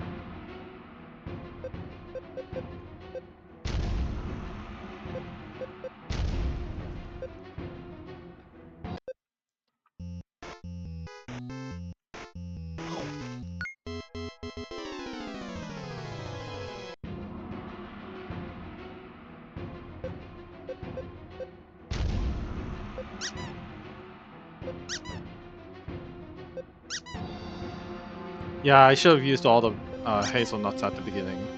Oh, this is looking good! You don't have anything left to throw. Filthy feline laughs at your misfortune. You could not stop the thieves from robbing the village. That's an amazing music cue. I love the music here.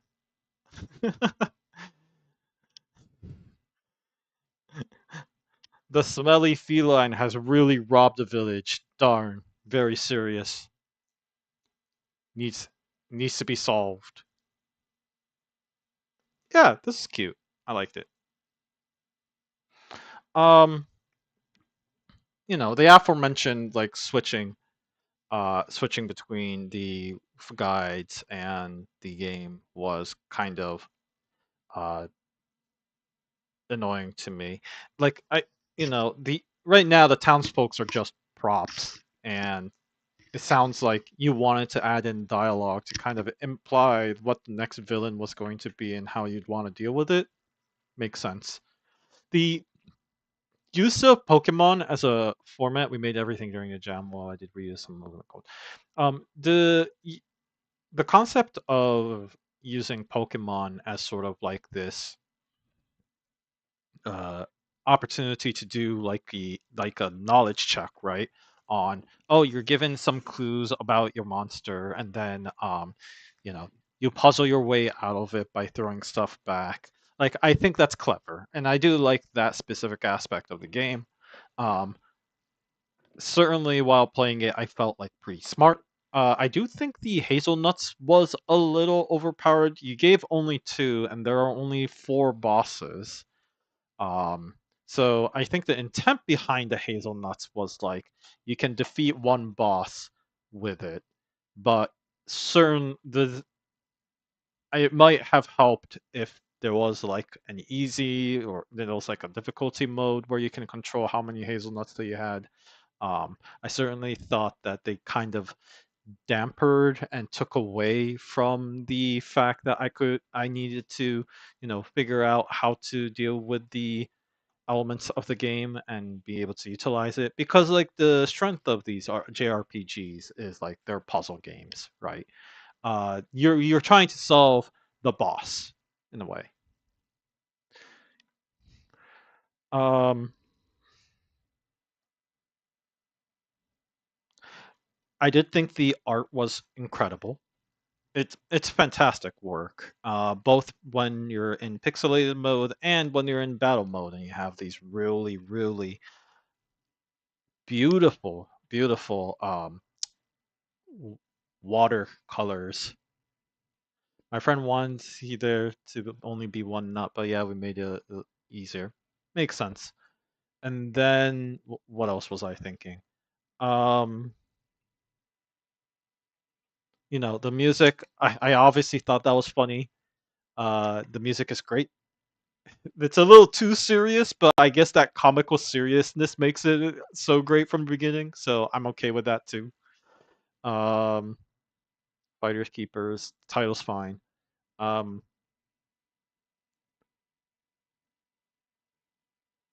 it was interesting that you can pick up a house, and the only reason why I knew that was because I read the description of the game. I wonder if that was intentional in a way of like, what if the player didn't know that you can pick up a house? How did you want to present that option to be available? Because that's a fairly counterintuitive thing to do from a player's perspective. I don't know. I feel like that one's a tough UI problem, and I don't know how I'd want to approach that. But that, like, the fact that I knew obviously helped. If the players didn't know, then I'm not sure that comes nearly as intuitively. And in fairness, it probably wasn't particularly necessary for most of the bosses, anyways. It is a funny detail, though.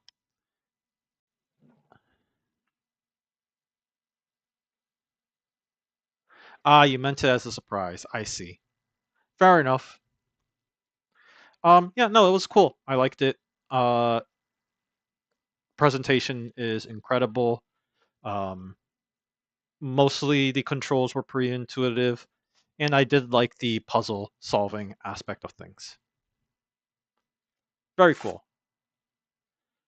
I actually need to take a potty break after this. That's embarrassing. After, hydrating myself, I get myself into a tizzy. But I will be right back.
Oh, I haven't had much time to rate games this week. I'm out trying to catch up on that, says Kyaro.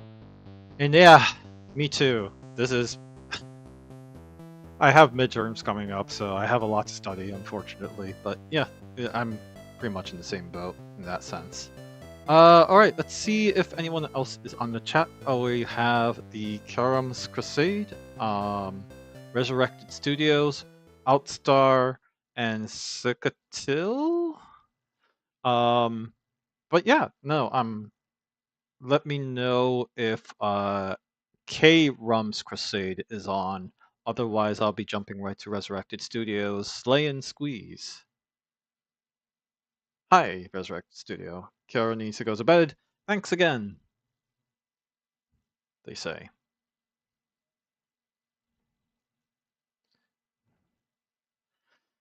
Infinite Awesomeness says nice.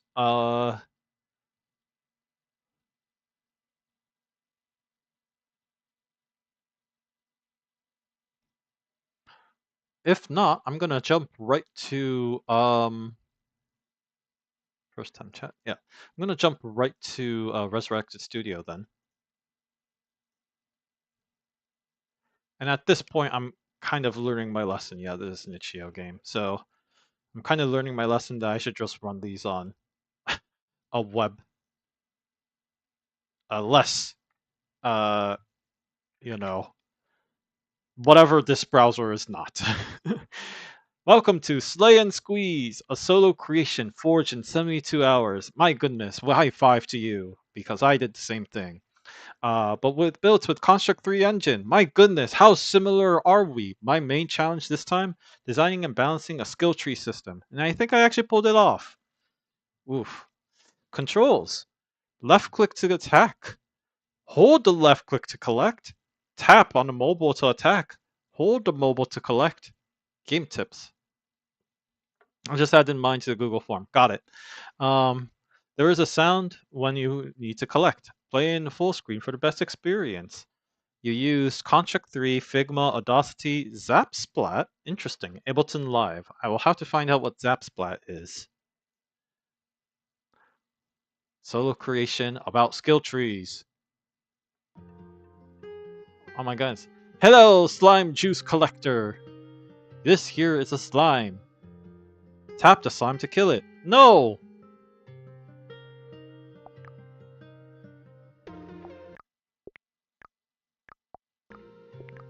Very cool having those modes, although the label being on top is a little, maybe the layering system needs a little help.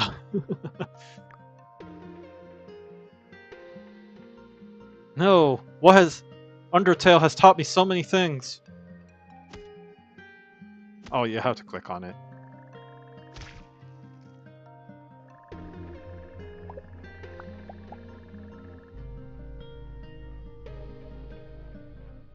Okay, it has consumed stamina. Okay, let's go.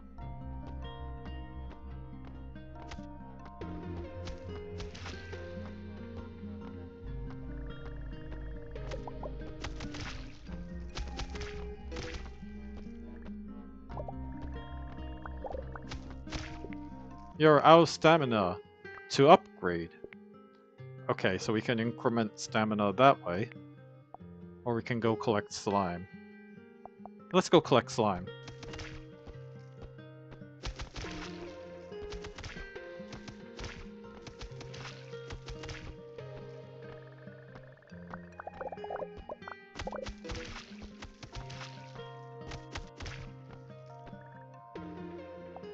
Fine. Alright, it doesn't look like it lets me.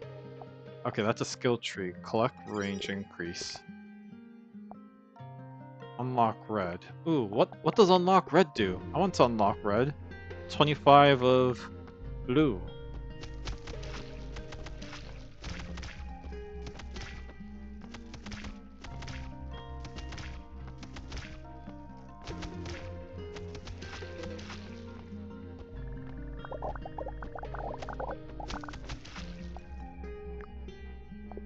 Yeah, unlock red. And we can increase the stamina if we want to. Homing missiles. Oh, so there's a clicker aspect of this. Okay. Spawn splinter. Sure.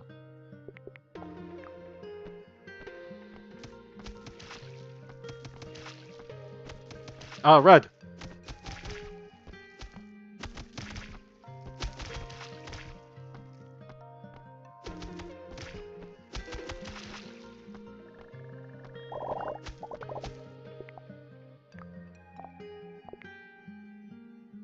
Attack increases. Slime respawn +1. Okay, I'll take a look at what that means. Okay, I can drag and drop this, so okay. And there's limits to it, that's good. Nice UI animations here. Homing missiles. Takes 50. Fine.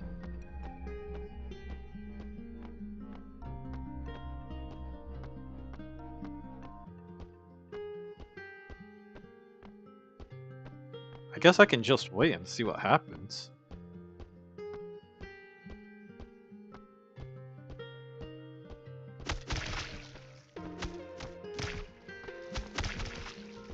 Yeah, there's an advantage in just waiting.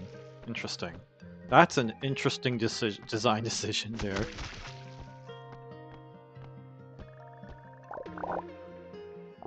Okay, to upgrade. Still none there.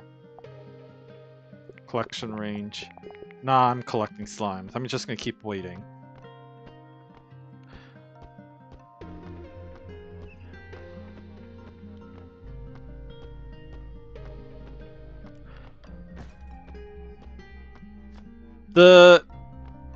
I have to ask, you know, this game is obviously color-coded, but I'm wondering if it's, you know, colorblind friendly. You might want to get the slimes to actually have like different shapes for, you know, someone who might have difficulties, especially with red-green blindness, to be able to comprehend and play this game as well.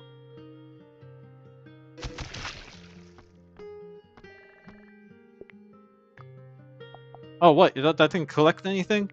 Boo!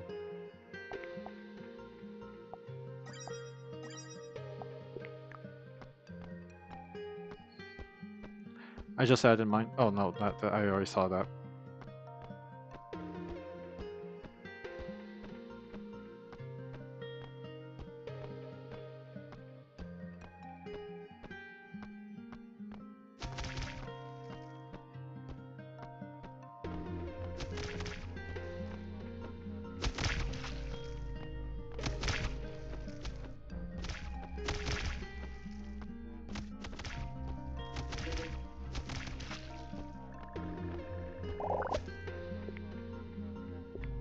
You ran out of stamina. Homing missile still requires 50. I'm not buying that.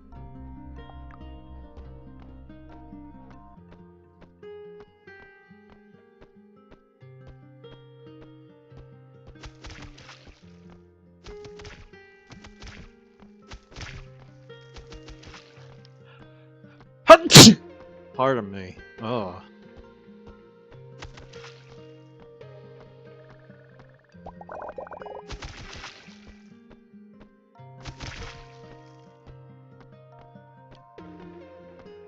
Yeah.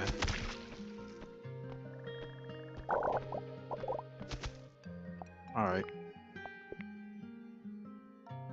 Oh, it's the wrong color. Orange. Can you automate the process?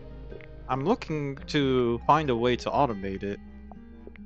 But I guess I don't have enough of orange.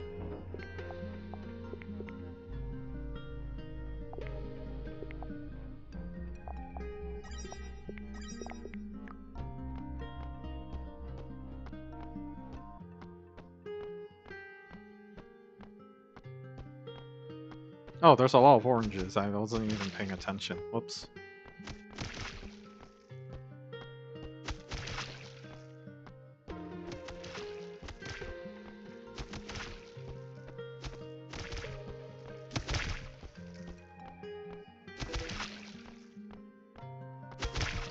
Oh, whoops.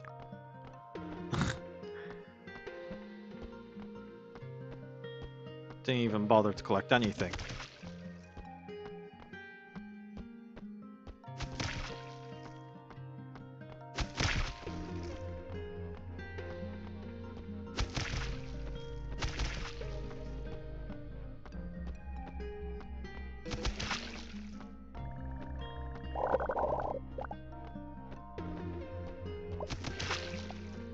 Okay, let's see if that can allow me to upgrade anything. I can upgrade range. That's not bad. You can make sick builds. Interesting. I do want more oranges. There's a spawn splinter too. Hmm.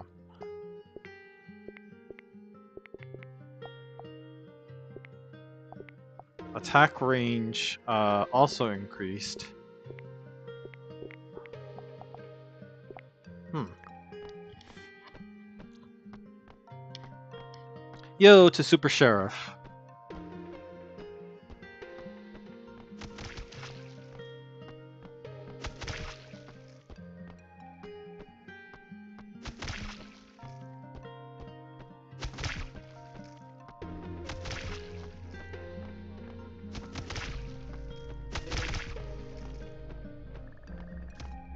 Oh, that's so much larger. I kind of want the pink though. I don't mind this though.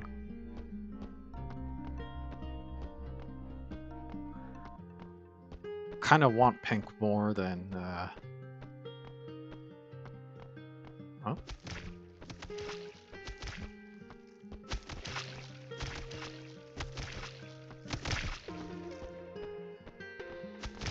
What? I guess these are just Pikmins now, in the sense that I don't care whether they die or not. Oh. Ah, Splinter! Slime spawns +5. So many things can be done with orange, huh? Alright, let's go with that.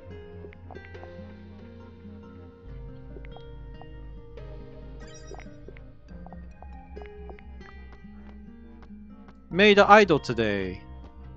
Nice.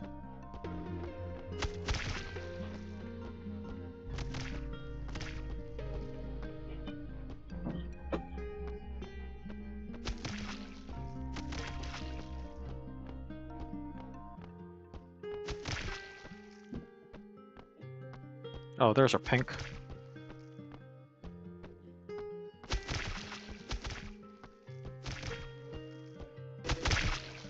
Ah! Oh, I did not think that through.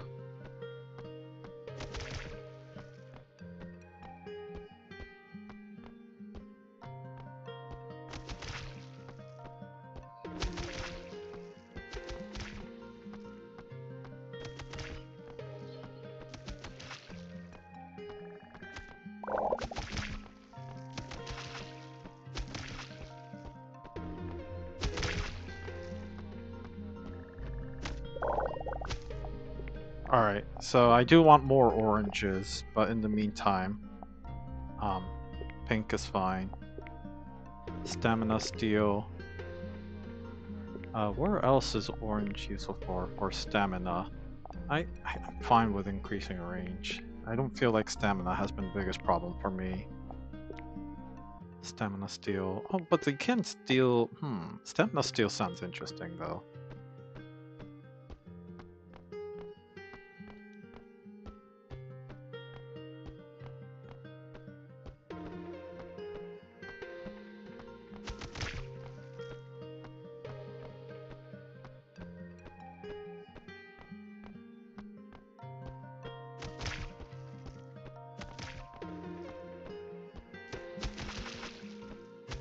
Alright.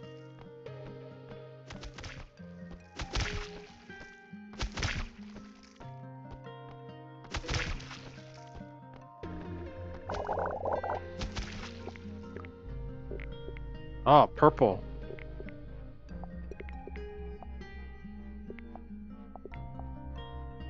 Right. This was what I was more curious about. What are you? Critical hit. I'm more curious about stamina steel. And I don't think I'm using this for anything anyway, so... I kind of want oranges. Yeah. I kind of want to try to see what Splinter is.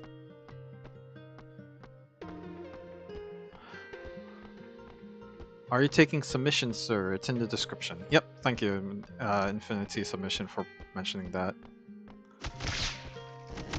Oh.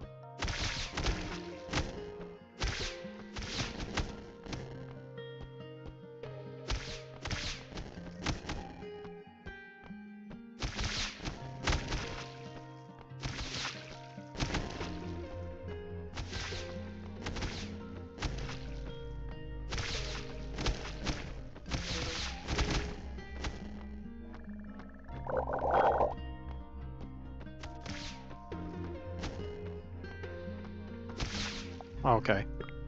Interesting. Yeah, I'll unlock purple. I do want to know what that is.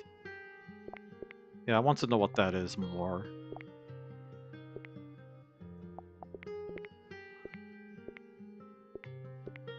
Slime respawn a lot, and slime respawn +5. Or slime spawn +5. Interesting. Collect cost -1. Interesting. Purple. We need more purples.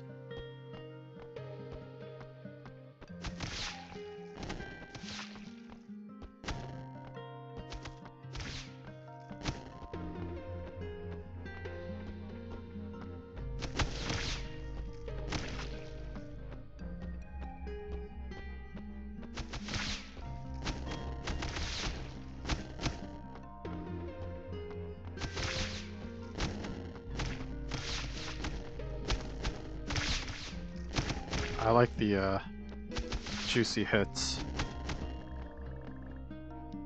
What? Did it actually collect anything?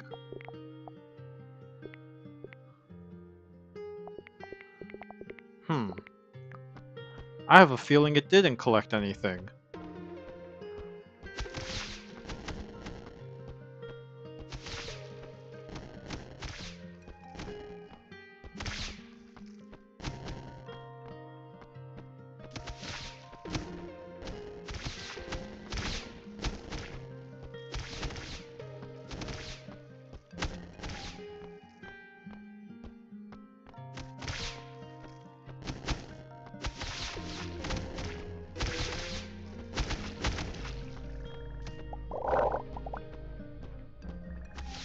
Ah. Okay, that's increase in attack range. This is still looking for oranges, and I'm wonder what the spawn filter is all about, so... Yeah. Still gonna keep going.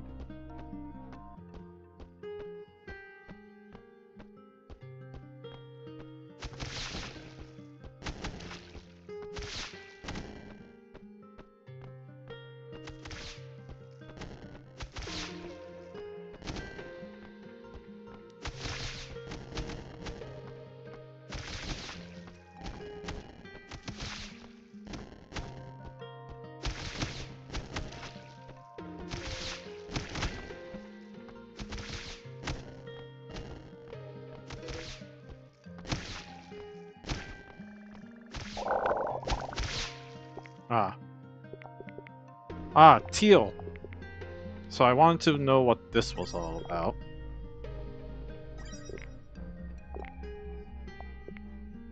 Collect range increase. Splinter distance.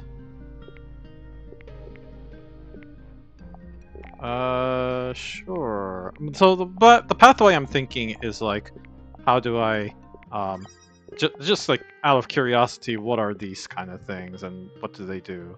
So, curiosity is really just driving me at this point.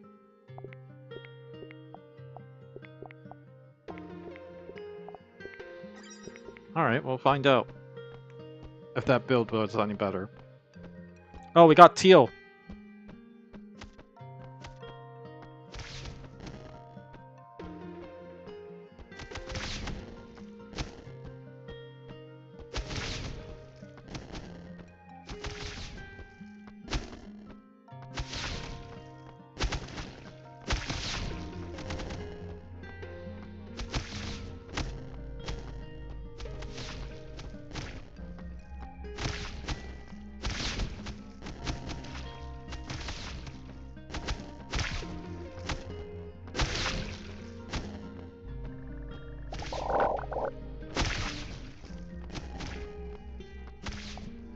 Alright.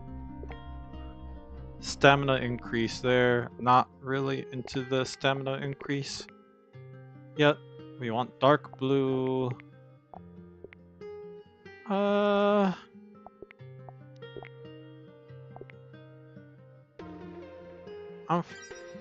fine with increased attack range.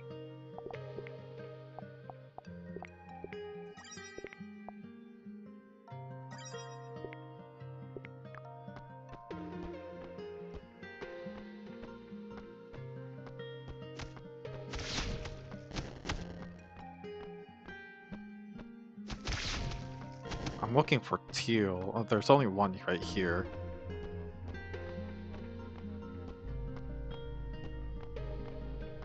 There's a couple right there. That's good.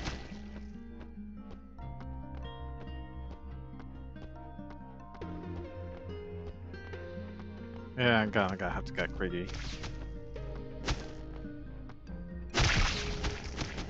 Oh. Ooh, the sound effects is kind of cascading in a not very pleasant fashion.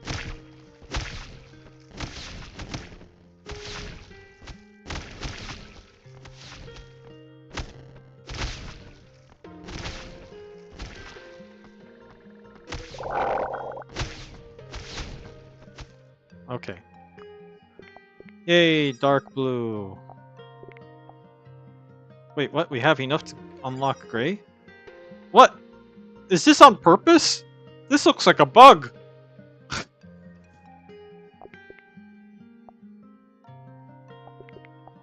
Slime respawn. Let's see what happens if I select that instead.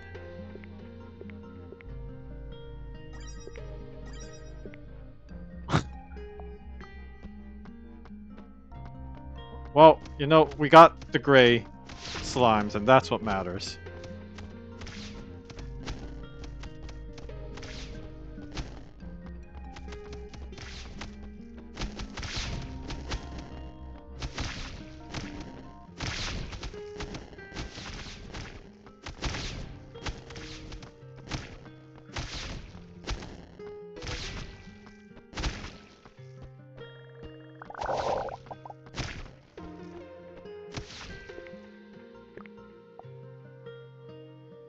Oh, what's this?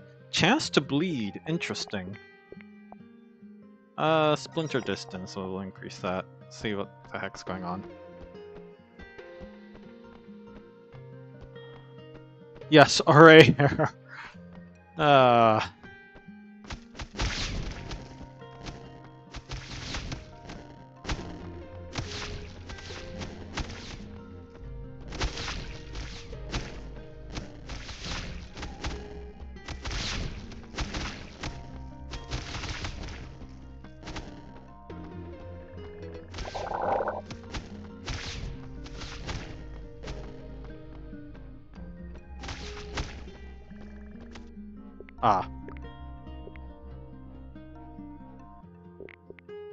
Slime spawn plus 60. Yeah, sure, why not?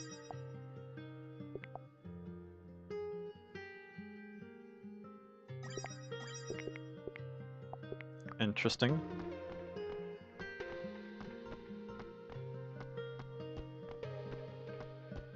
Let's make sure we're not in depth by going for these dark blue slimes.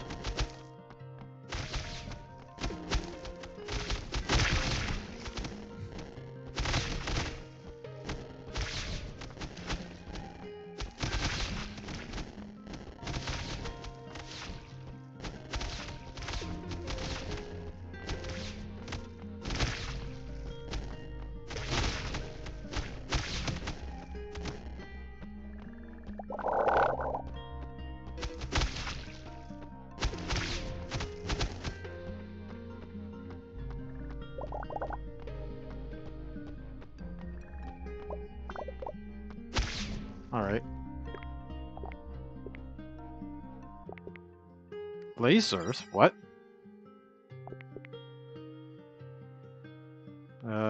We could increase our attack range or our critical hit damage.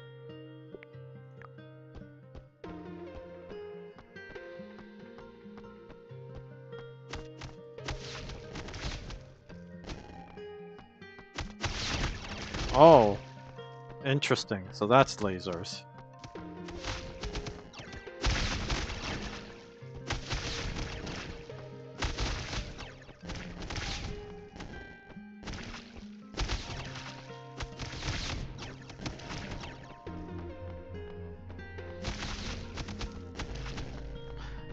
I feel like this was a very peaceful population of slimes, and I'm just now introducing colonialism or something, some silly shenanigans. It's very serious shenanigans, actually, like that.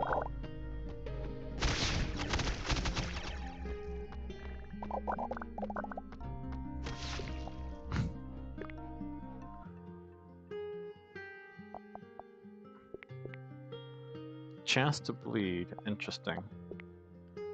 Extra juice, I'll take that.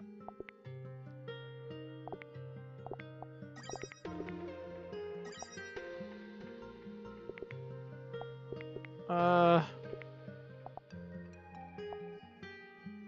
want the extra bleeding, though. They don't even fight back, because they got... Exactly.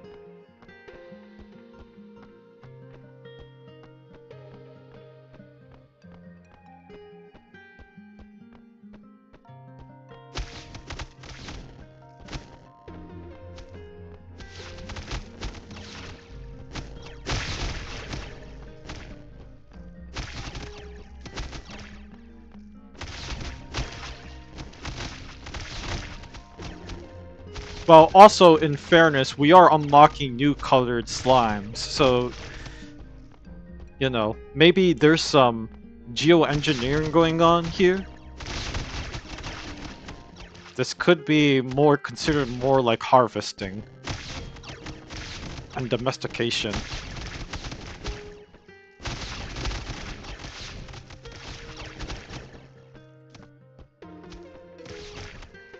Maybe they're invasive species. That's a nice thought.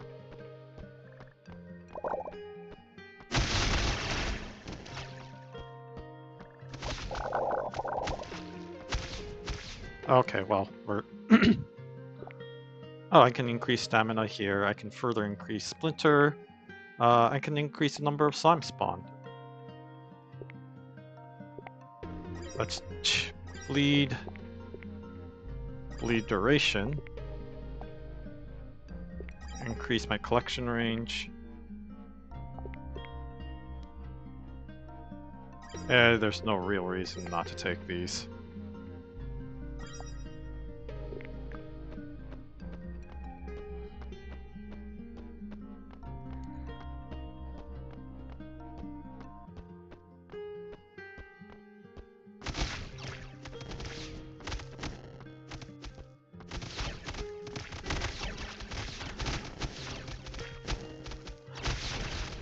It is very idle gamey in a way. I do like the idea of like slowly escalating what you're seeing and having that sort of synergize and chain react with each other.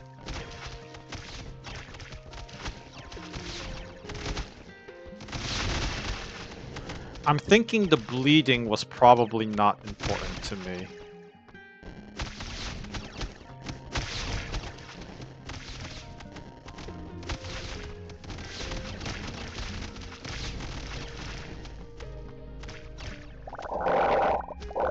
Oof, those sound effects.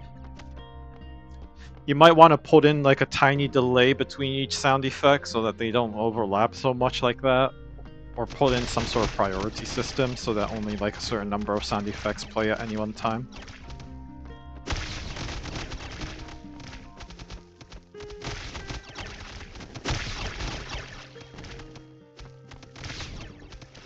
Yeah, if I had to put in any criticism to the game in its presentation, it is the sound effects. It's it could use a little... I made a counter for that already. Interesting. you know, it could use some moderation so that it's less, you know, it's less overwhelming.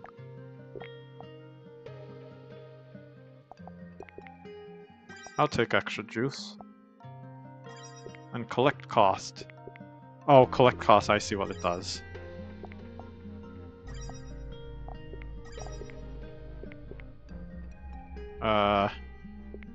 Sure.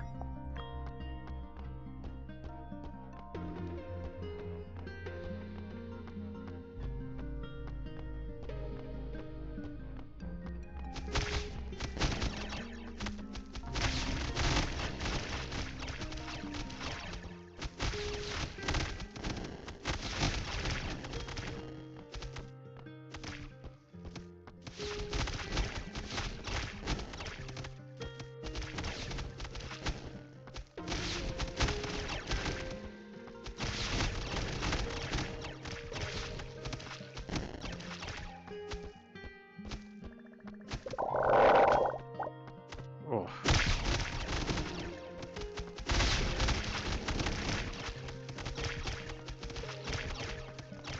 Still going. Darn those lasers. Lasers crazy. This is the full grid. I see.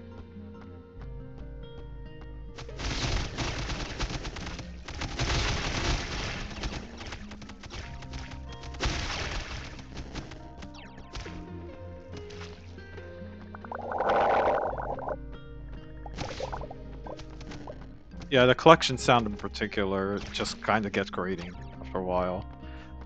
Especially when they're all collected at once.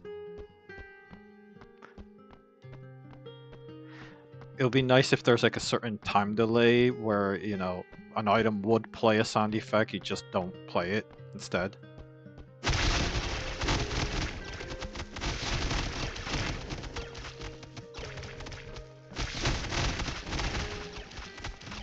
Same thing for screen shakes too. You know, have it duration from the first screen shake to like not have it screen shake for a bit.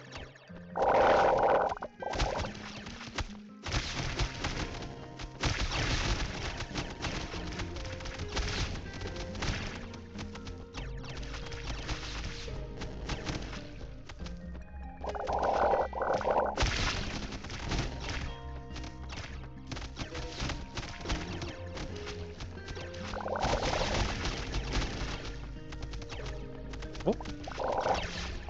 Alright. Alright, here's the full grid apparently.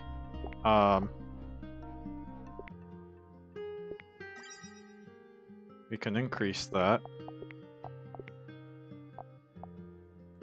Increase attack range, collect range, increase juice.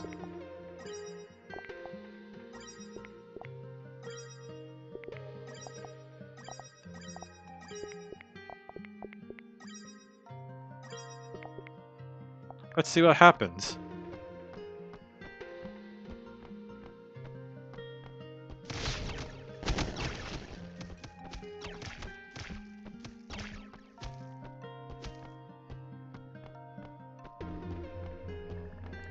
I guess the bleed synergizes with the lasers, which is really interesting. Oof.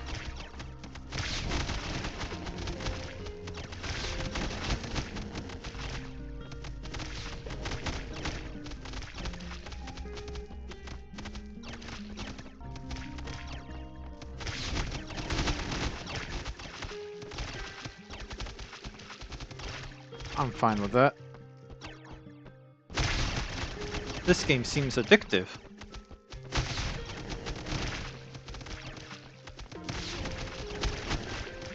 I like how Discord is like, that's a swear word. And, you know, you use an acronym, so I'll allow it. Oof, that sound effect.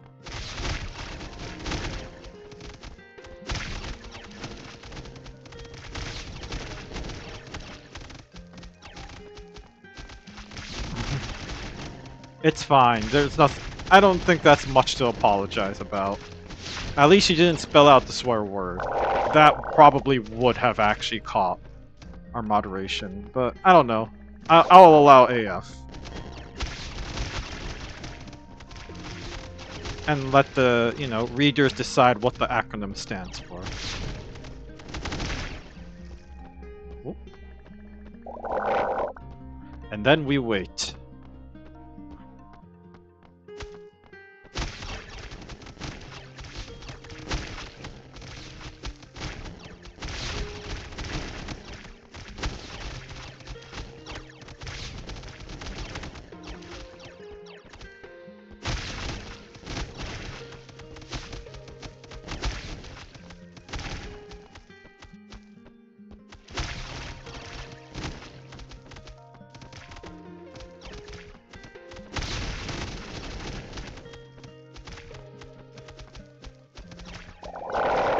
Hey, some compliments. At least it's managing these many slimes and particles all at once. So, like, obviously it's a powerful game engine, the Godot. And it's managing to pull off these swarm of creatures all at once. So that's good. And generally speaking, I do like its presentation a lot.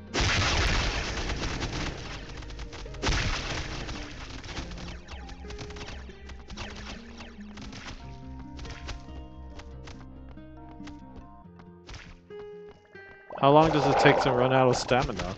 Well, I'm not trying, that's the thing.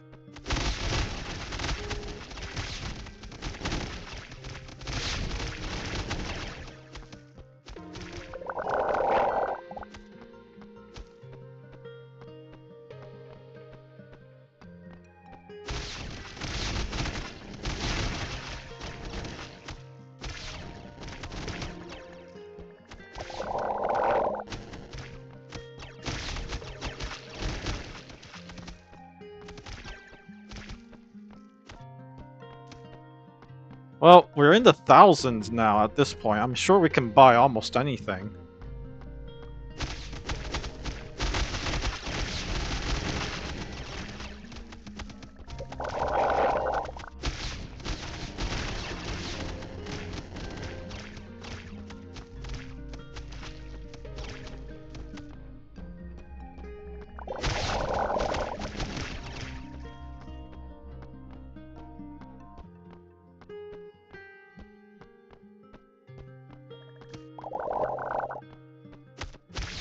Okay, now we're out of stamina. More missiles. Or missile damage.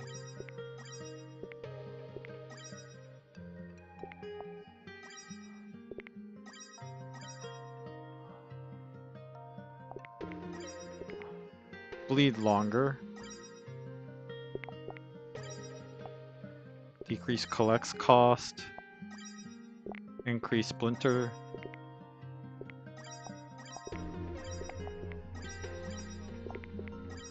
Well, we got the entire grid as I understand it, so yeah, let's see if I can complete the rest of these. How much do I have left? Okay, quite a lot. They're over the thousands at this point, but hey, we'll find out. If I did better rebalancing, yes.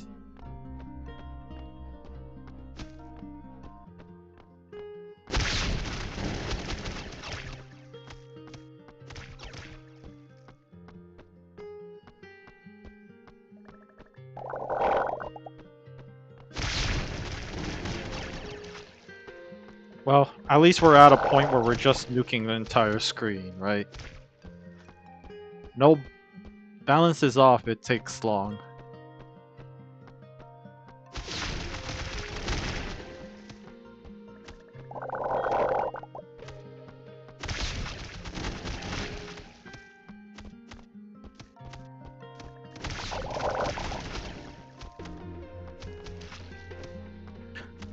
I am realizing I should just go for the weaker slimes at this point. There's almost no reason to go for the harder ones.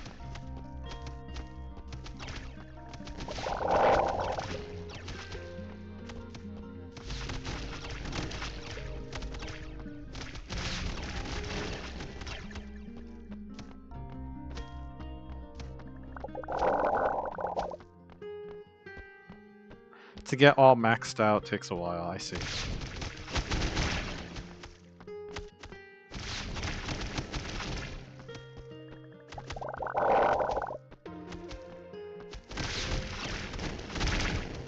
Well, it sounds like we're almost maxed out anyway, so I'll call it when, you know, I'll call it once this cycle, I get over this cycle at the very least. Because I get the basic idea at this point.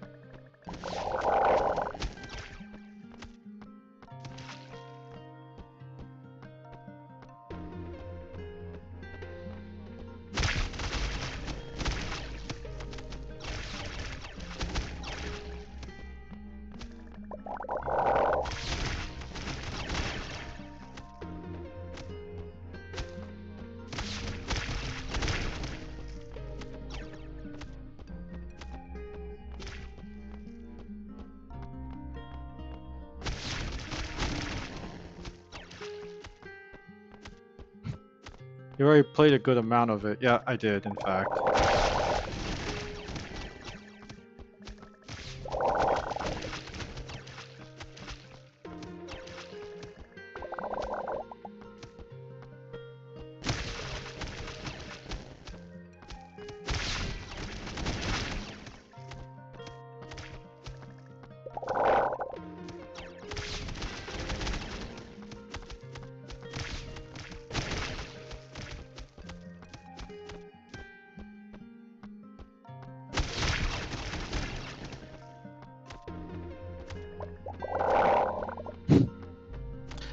I already made him today. In the sequel, you fight the Slime King. Ah, neat.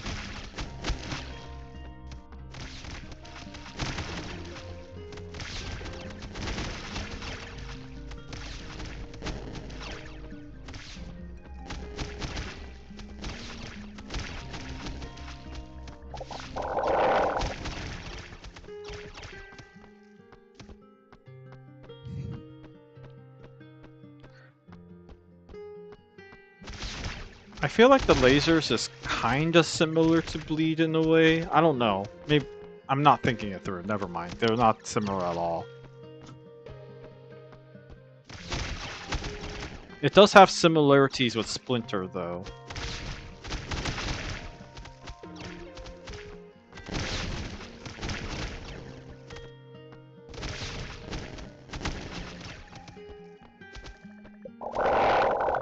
Ah, the sound effects.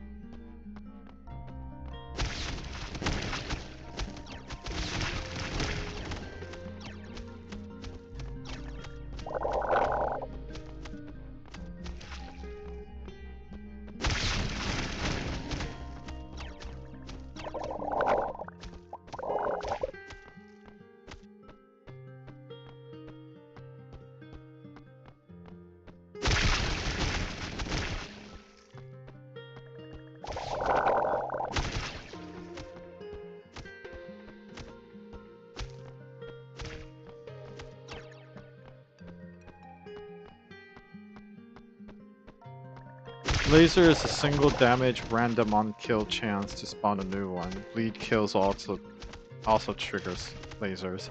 So yeah, there's a synergy behind them. Okay, fine.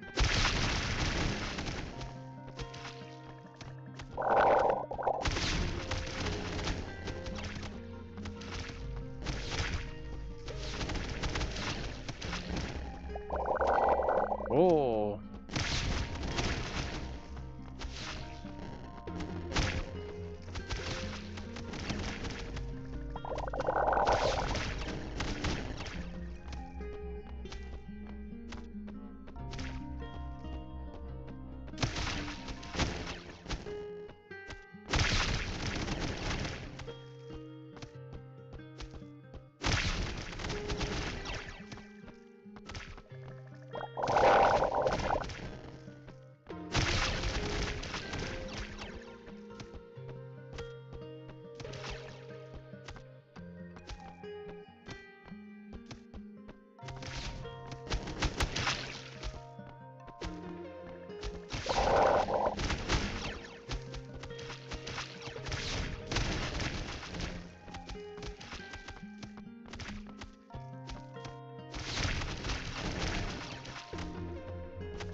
There is a, I have submade spawn rate upgrades to spawn groups. Yeah, that makes a lot of sense.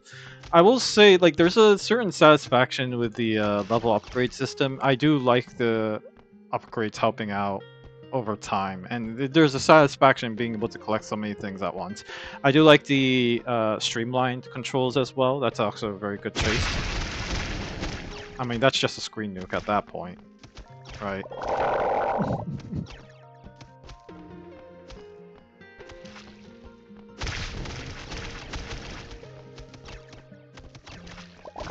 It's a, there's a very numbers goes up satisfaction to this design in general.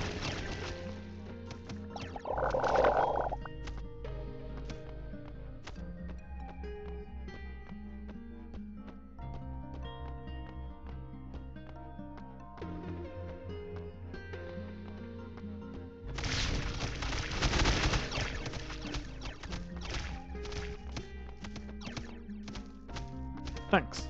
Yeah, you're welcome.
Ah. Alright, well, let's see how far I got. Oh, I can buy both of those. Full upgrade. Oof. Was not able to upgrade that fully. Was able to upgrade that fully. That one fully. Was able to upgrade that. Not fully. Was able to upgrade that fully. So yeah, just a bit over there. Okay, we got far enough, I'd say. Very cool. Well,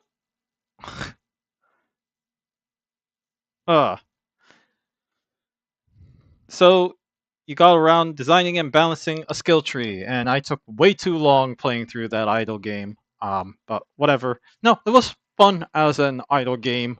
There's a certain satisfaction in finding the synergies behind each of these lasers, the bleed effects, and so forth. Um, yeah, no, I had a bit of fun with it. It's just a very numbers game heavy concept. The presentation is excellent. I've already mentioned that. The parts that I thought was weakest was the sound effects. I've already mentioned that earlier. The and the screen shakes for as well. Some of the juice could be somewhat lowered a bit. The idea being that like if you put in a little bit of time gap and there's a priority system, it'll be nice so that we don't have to like hear like all these sound effects play at once, and similarly all the camera shakes at once. Like, if we can pace those out, that would be really nice. Um, I think I've said all that I needed to say really when I was playing it. But I had fun with it. Obviously I wouldn't have played it as long as I did if I didn't. All right. I think this might end up being the last game, unless this game is particularly short, or I might jump to an incredibly short game. Oh no, never mind. uh, is Outstar, KM Crusades, Kahard, or Mineral here? Otherwise, I'll check to see if any of these. Ours is short. I see. I don't see Outstar on the chat. You could argue it's not even a game. Oh, I'll jump right to it then. The Meta Jammer. Oh my goodness. Mine is Sheepseek. I see. Let's see. Hey everyone, my game is about collecting ratings for your game by playing and rating other people's games. It's like what you're doing right now, but with more swag. Have fun with your entries, Team Banana. Oh, okay. So right click and drag to move about. Left click on the tile to collect and discover a game. Um, Games are not yet placed with better vote balance are more likely to show up. Mouse wheel to zoom in and out. Use top rated award games buttons on top left. Your ratings made in our game can be collected to jump to that game. If you mistyped your username, you can change it to the top right. We need to collect usernames to collect your game info. Once you collect your game info, your game will spawn on a free tile near the center. Play the game. Opens the selected game in the new window. How is my profile actually spelled? Just space. Okay, cool. Play the game. Opens selected game in the new window. Only available when playable in the browser. If the game has no browser version, you can visit the LDGM site with a rate and collect button. Allows collector ratings. Automatically show after closing button or by collecting the stars. Rate. Give out cool rewards. They show up as particles. All right, sweet. Let's see if this works. Banana for life. It's a meta jammer. Okay. My ratings. What is your Ludum Dare username? Mia Games. Summit. Do you know there are exactly oh yeah, there's a lot. Yes, true. Um I haven't rated that yet, but I see. Where is my game? Where did Unworthy go? Oh my goodness, this is getting longer. Oh, okay. Phew, I was getting a little scared. I don't see my game anywhere. I guess not yet. It takes a little while for the servers to update. Yes, no face. Got it. Adult life. Hmm. Is there anything more that I should be looking at? Oh, MetaJamer was cool. Use the actual login username, not the display name with the space. That's an interesting pitfall that we didn't consider. Let me double check to see what I use for login actually. Um,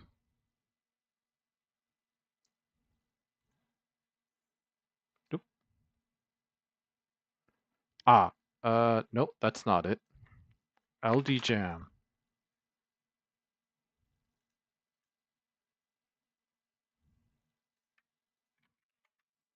Oh yeah, my username actually has a space in it.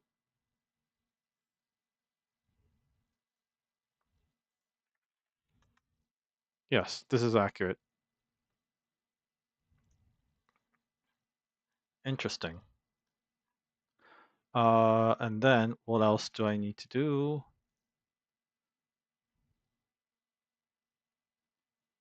They show up as particles on the tiles. Automatically shows after closing the game. Okay, fine. So I close the game and I boot it up. Omnia Games is my username. Okay.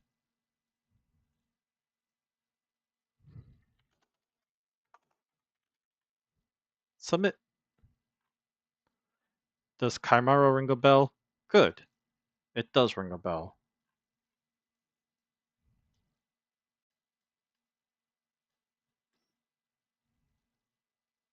Ah, so you need to put in a dash for the username instead of if I have spaces in it. Interesting. And it just selects a game at random. Interesting. Oh, we did play this earlier. Play the game. We did it. Have we rated it? Thanks for playing. Did it work? Yes. Overall rating. I'll put that when the time comes, you know? All right, fine. So it sounds like I actually need to rate the games to actually play this game in a way. Um, but you know what? Cool. I see what it's doing. I'll get to it as soon as I can. Let's put this in the innovative 1000%. It's just a way to mix up the playing LD Jam games. If you enter your LD Jam login name, then you will automatically spawn your game, ideally in the grid, and center your view on it. Then you can discover other games around you, rate them, and give them awards. You can also just click on empty tiles to add new games. I see. Got it. Ah, I see what you mean now. Yes, that makes a lot of sense. Got it. All right. I did say I wanted to play a really quick one.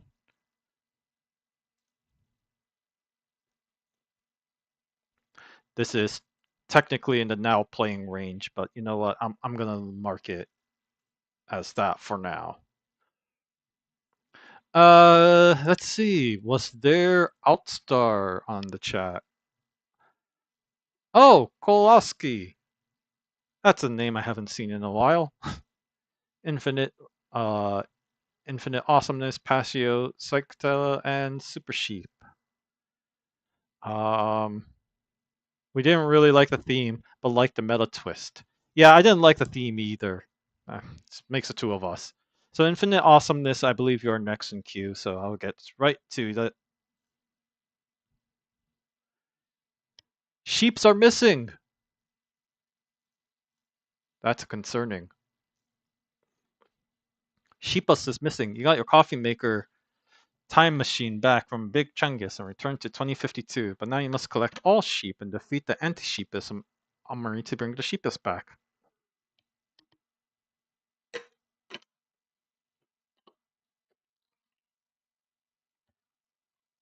Sheeps can be used to destroy the enemies. Okay, interesting. It looks like it's just a download. So download I shall. Whoop, whoop, whoop, whoop, whoop.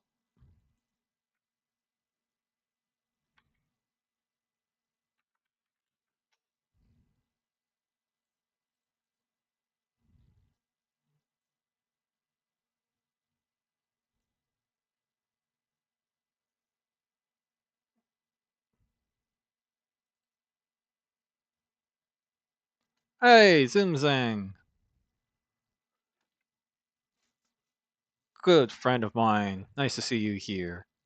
Alright, here it is. We're playing Sheep Seek.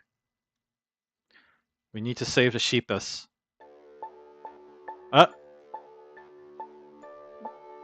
why did it do that? What are you doing? There we go. Solved. Uh, oof. Let me... I can tell this is gonna use WASD, and that's gonna harm my carpal tunnel a bit. Where is my brace? Oh, there it is. Alright, need to... You played my game yesterday. Check out this video someone made. Oh yeah, we made so for our Twitch channel, we made it so that you cannot post your link. I apologize.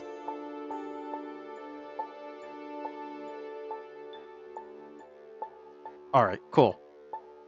Press escape for mouse settings. Okay, I didn't get anything there. Oh. No, that's not too touchy. Left mouse button to shoot. Oh, ouch. Ah. Oop.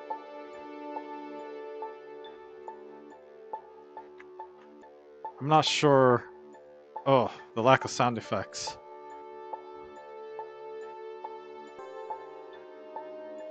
I don't think I'm doing too well on the, Yeah, the lack of sound effects kind of makes it hard to understand what's going on. Um, okay. Like, am I actually hitting the enemy correctly? Ooh. Oh, the grapple's kind of fun. Neat.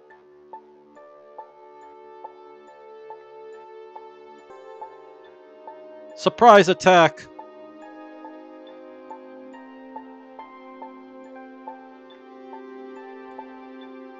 Yeah, as a form of movement, the grapple's fun.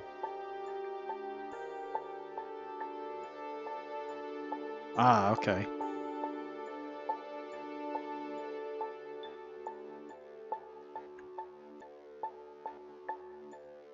So all things are active at once. Oof.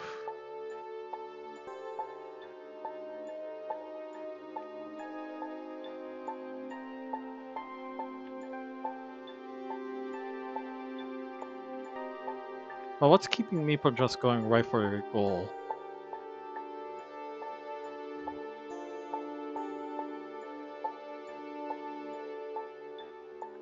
Okay, that's where the goal is. Whoop, whoop, whoop, whoop, whoop, whoop, whoop. Going down.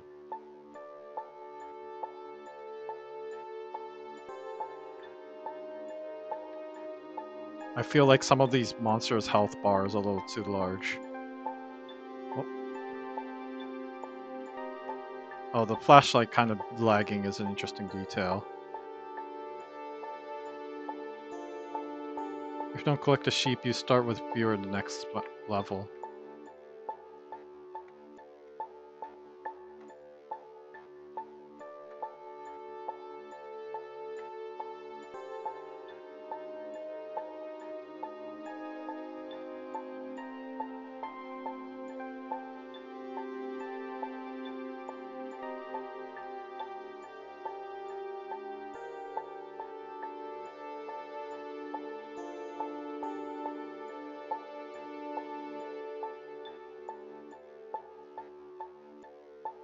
Alright, so you can just hold the left mouse button to rapid fire them. Interesting.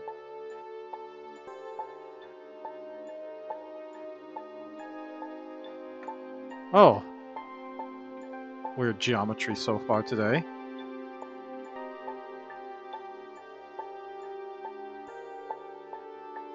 Okay, okay. Oh, it's hard to see the bottom. Certainly changes incentives a bit. Uh,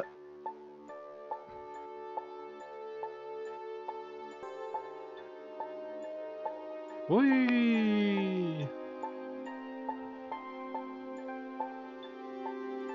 Whee! Hmm. Are we just supposed to defeat all the enemies?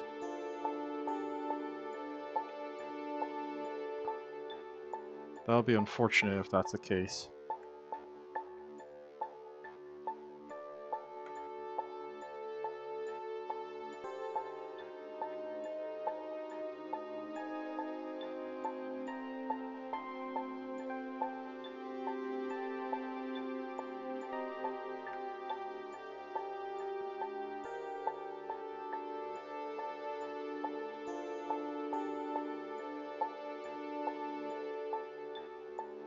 Oh, they're now flowing. Okay, got it. So it looks like for a certain time span. Congratulations! You have freed Sheepus!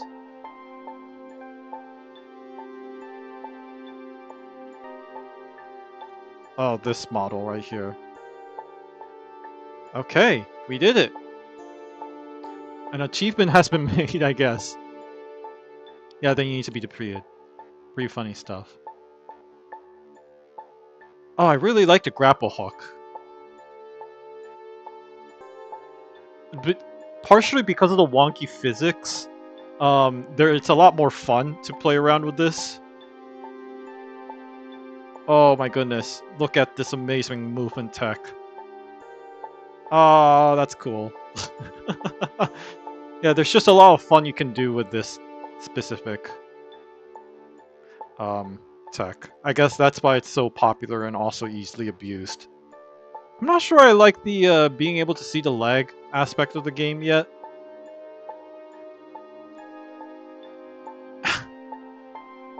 Very cool. Oh, neat. Translation locale, anti-aliasing. Oh, I can enable it. Interesting. Um, sure.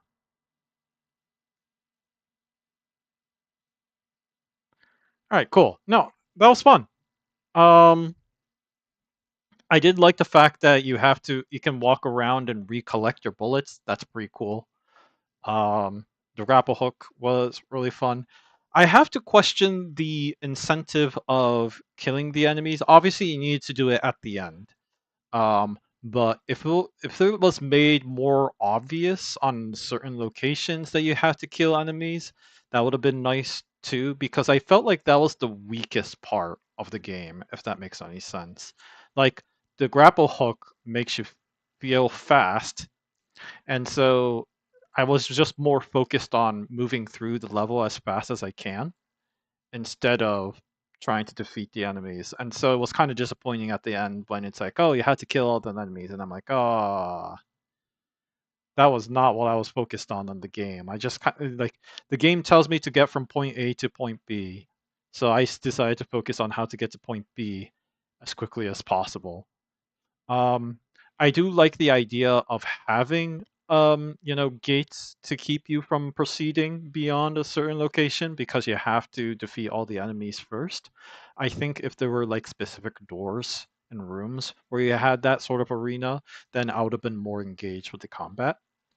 But yeah, it was.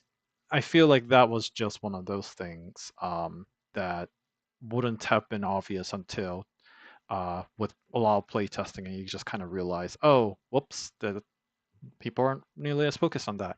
Earler Moises, welcome back. We are playing through games that are posted on our Google form, and you can find our Google form by checking out our Twitch channel, and then there is a link under submit content. So yeah, no, I mean I think this game just needs to choose between one or the other. It needs to choose between a grapple hook or the firing. And if you do want to add in the grapple hook and firing at the same time, then the firing I feel like should be focused more on like the action side of things. Like the bullets are really slow moving, right? Which so that just feels counterintuitive to the speed that you're playing with the grapple hook, if that makes any sense. Um, yeah, we have time for one more game, it sounds like. I did have fun with this, to be clear. Uh, I did think I mentioned earlier the sound effects was not there. That does slightly dampen the experience. I'm sure you already knew that. But I think that is one of those small things that you can easily add in, just a fire button, and then enemy died, and then bullet hit enemy. Like any of those sound effects, any one of them would drastically improve the experience, I'd argue.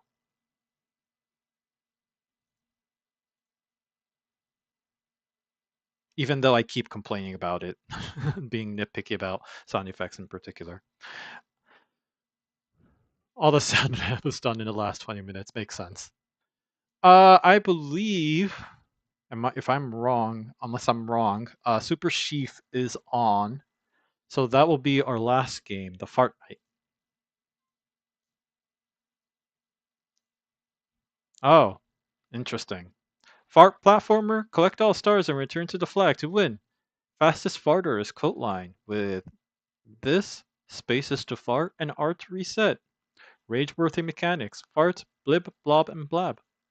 Decided to keep my LD streak going with a really simple game. I made it in about 10 hours. This is the spiritual sequel to one of my favorite LD entry, The Egg Hatcha by Its Boats.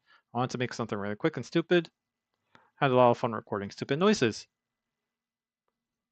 Thanks a lot for those noises that some person made. Mm-hmm.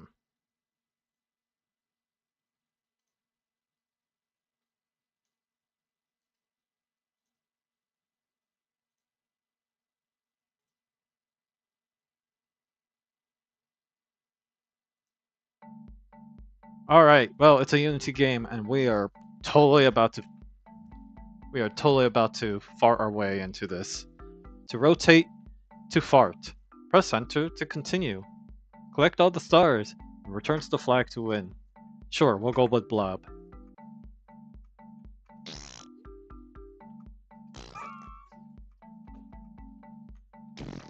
Okay, I'm figuring it out.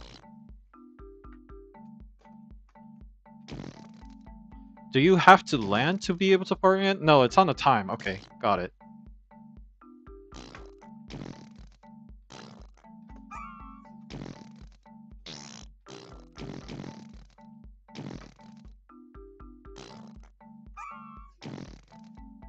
Interesting sound effects on the collecting a star.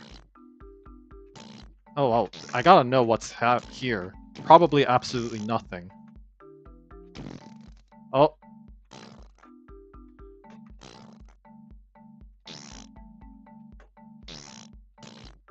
The fact that I have to contend with the rotation of the physics is interesting. I'm not sure I like that decision, but that's on me.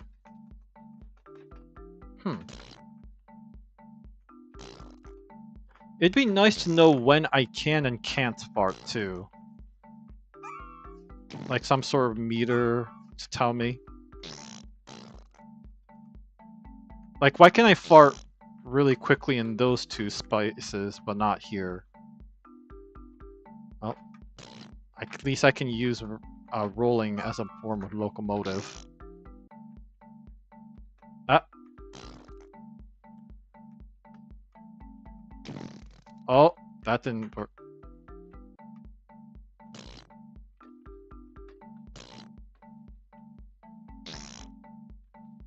Fart resets on ground touch. Okay.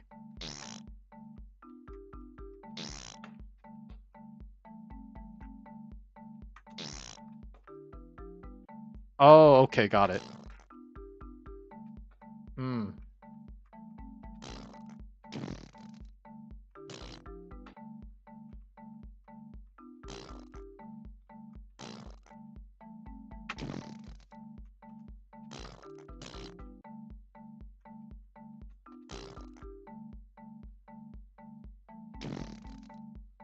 I can't Sonic my way out of this.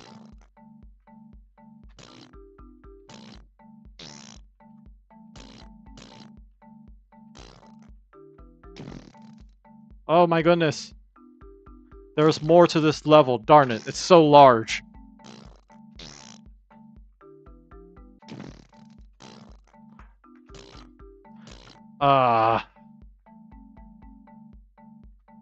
I accept my doom. This was just not meant to be.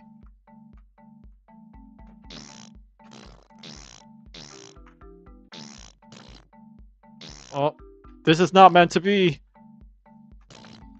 Love is over.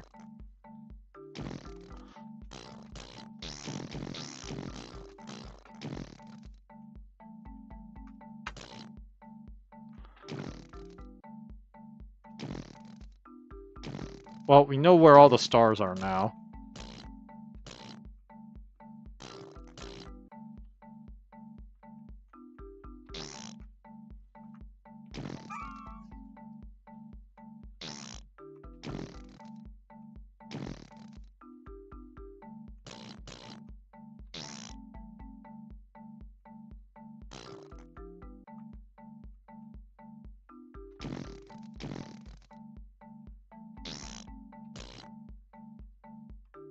There's a world record video in the comments, pretty funny. I'm glad. I'm glad we have made it to a point where world records are to be achieved for Ludum Dares. The level of seriousness we needed for this competition. It's not a competition, pardon me, but still.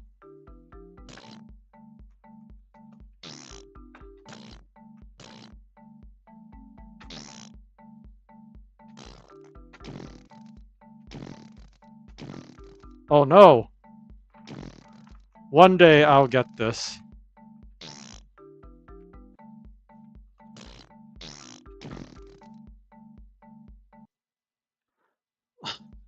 wanted to approve that comment since farts is totally okay as far as my book. Also, in context, there's no way to avoid saying that anyways.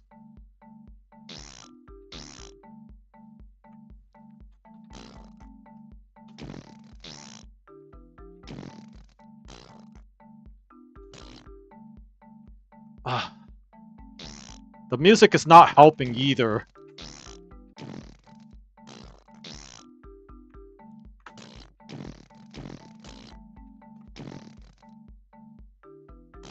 Oh no!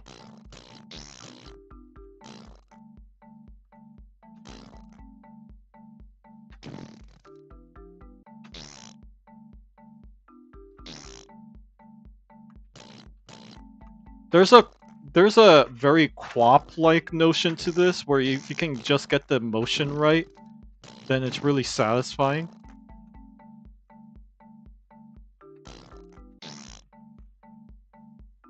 Oh no!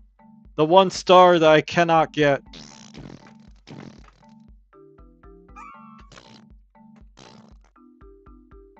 Okay. So if I have to guess...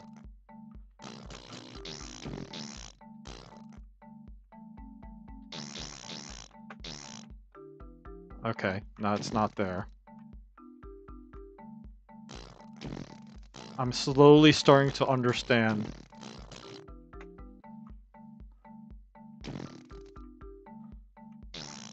The tactic here.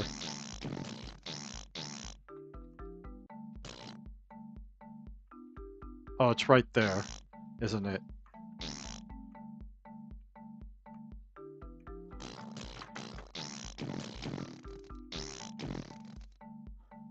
Oh, there's more there.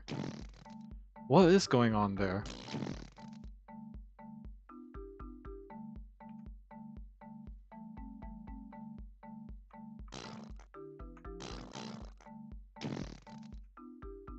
Oh.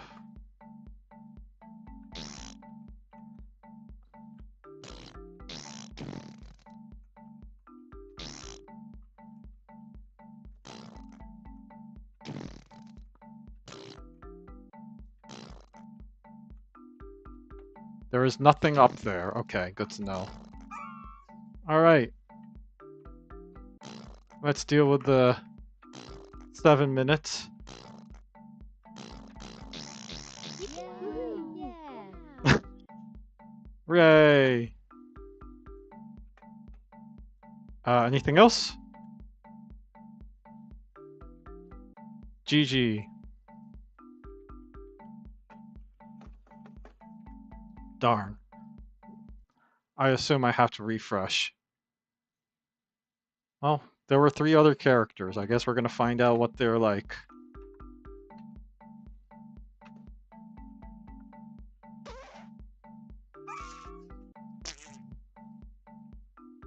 Oh, this is like a LeBlanc character.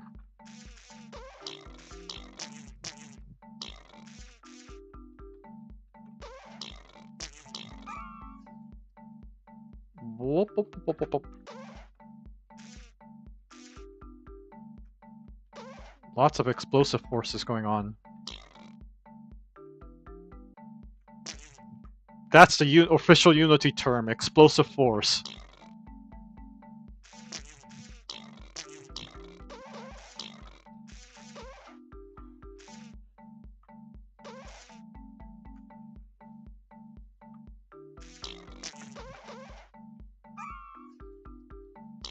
You know, I have yet to see Swiss Army Man. So thanks for reminding me I need to watch that movie.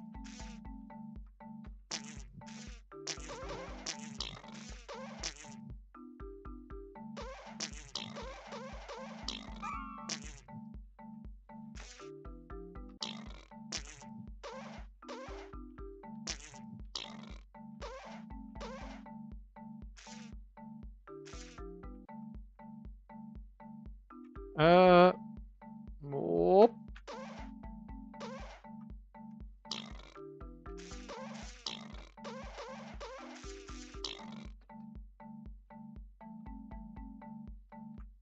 Oh, I didn't need to do that at all.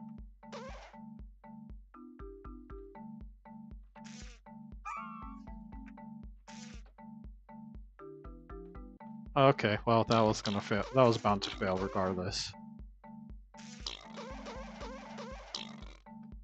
Alright, well, I got the idea there. Oh, interesting.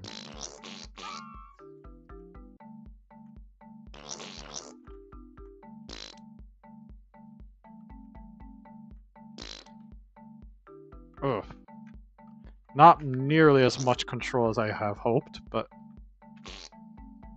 Alright, well, I get the idea. This is Fortnite. Um...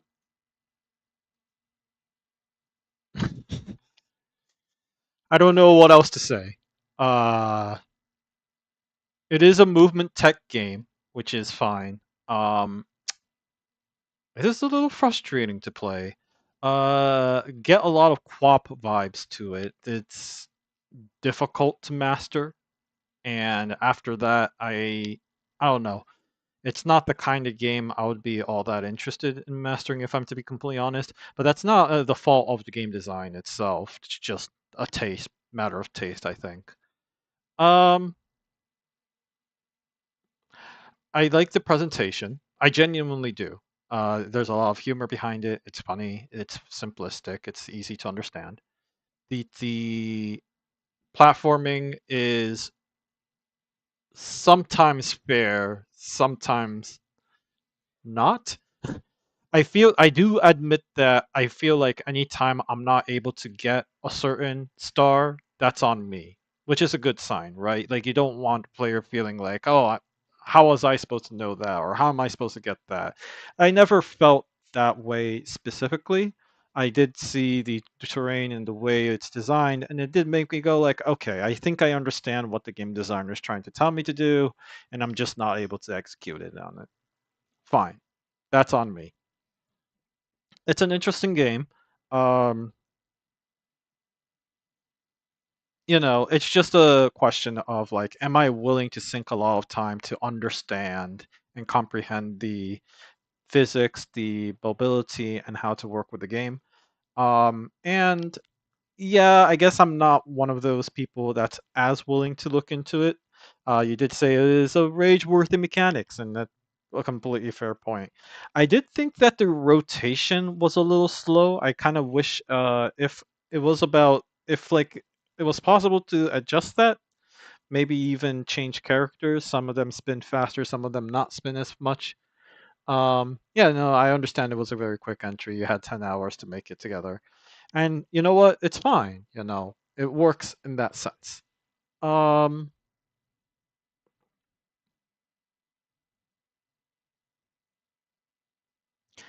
I do like the mechanic though. Yeah, I do like the mechanic. It's just not something I want to stick around for a very long time and try mastering. Um because as intuitive as it is, it's not easy to control, and that's just on me. It would have been nice if there was something on the game that made it obvious that when you hit the ground, you reset your fart meter. So, any sort of like, you have a fart, now you don't, kind of stock display, whether it's a meter, like a time-based meter or whatever, would have been really useful to me. Um, s- I mentioned earlier I would have liked it if the character can rotate a little faster, but that's just me. Um, No, I mean overall, it's fine as it is. It can definitely be expanded upon to add in like new elements into the game if you really wanted to. Um, so I don't see much flaws in the game per se. I just see flaws in myself as a human being, staring at myself in the mirror from farts. Fart Night 2 is coming. Hmm. If I'm holding my fart, what does it say about me? Oh, no, the quote is, "If you're holding your fart, what else are you holding?" The world record is worth watching. Well, I'll do that on my own time. But in the meantime, we are at a close to this stream. I wanted to say thank you everyone for submitting your games. I had a lot of fun playing through them. I probably played the slime game a little too long. I apologize for being obsessed with that game. Um, but yeah, no, I really enjoyed this. I believe Jordan will be streaming tomorrow, so we'll be streaming again on this specific channel with another member of ours in our organization. Um, Oh, right. I should do a little bit of self-promotion. I totally forgot. I know because I didn't rate any games yet, it was kind of hard to find, but I personally made a game called Unworthy, so you can check it out. The screenshot of it looks like this. It is basically a word game about taking common words that appears on the screen and using its letters to create um, rare or new words that people haven't submitted yet. So I also made a rather meta game about, you know, trying to guess what words people will not come up with. Uh, yes, I will take a good rest. Thank you, Moises. Hopefully Jordan will get to your game and be able to provide some comments. He will be likely streaming around the same time as I did today. So I hope you all manage to join in and check out what he was able to what he's able to produce and so forth. Let's see, anything else I want to bring up? Those were the major points. We are aware that despite what our posting says, the code of conduct is actually down right now. Our entire organization website is down right now, so that needs fixing. We are aware of the problem. But thanks for someone useful in the comments letting us know that that was a problem. That was something that they were not able to access. We are working on it. I think that's about it. Other than that, I hope to see you all next time. It's definitely, again, see us tomorrow with Jordan. And I think after that, we'll be going back to a normal weekly schedule with Chris. Have a good night.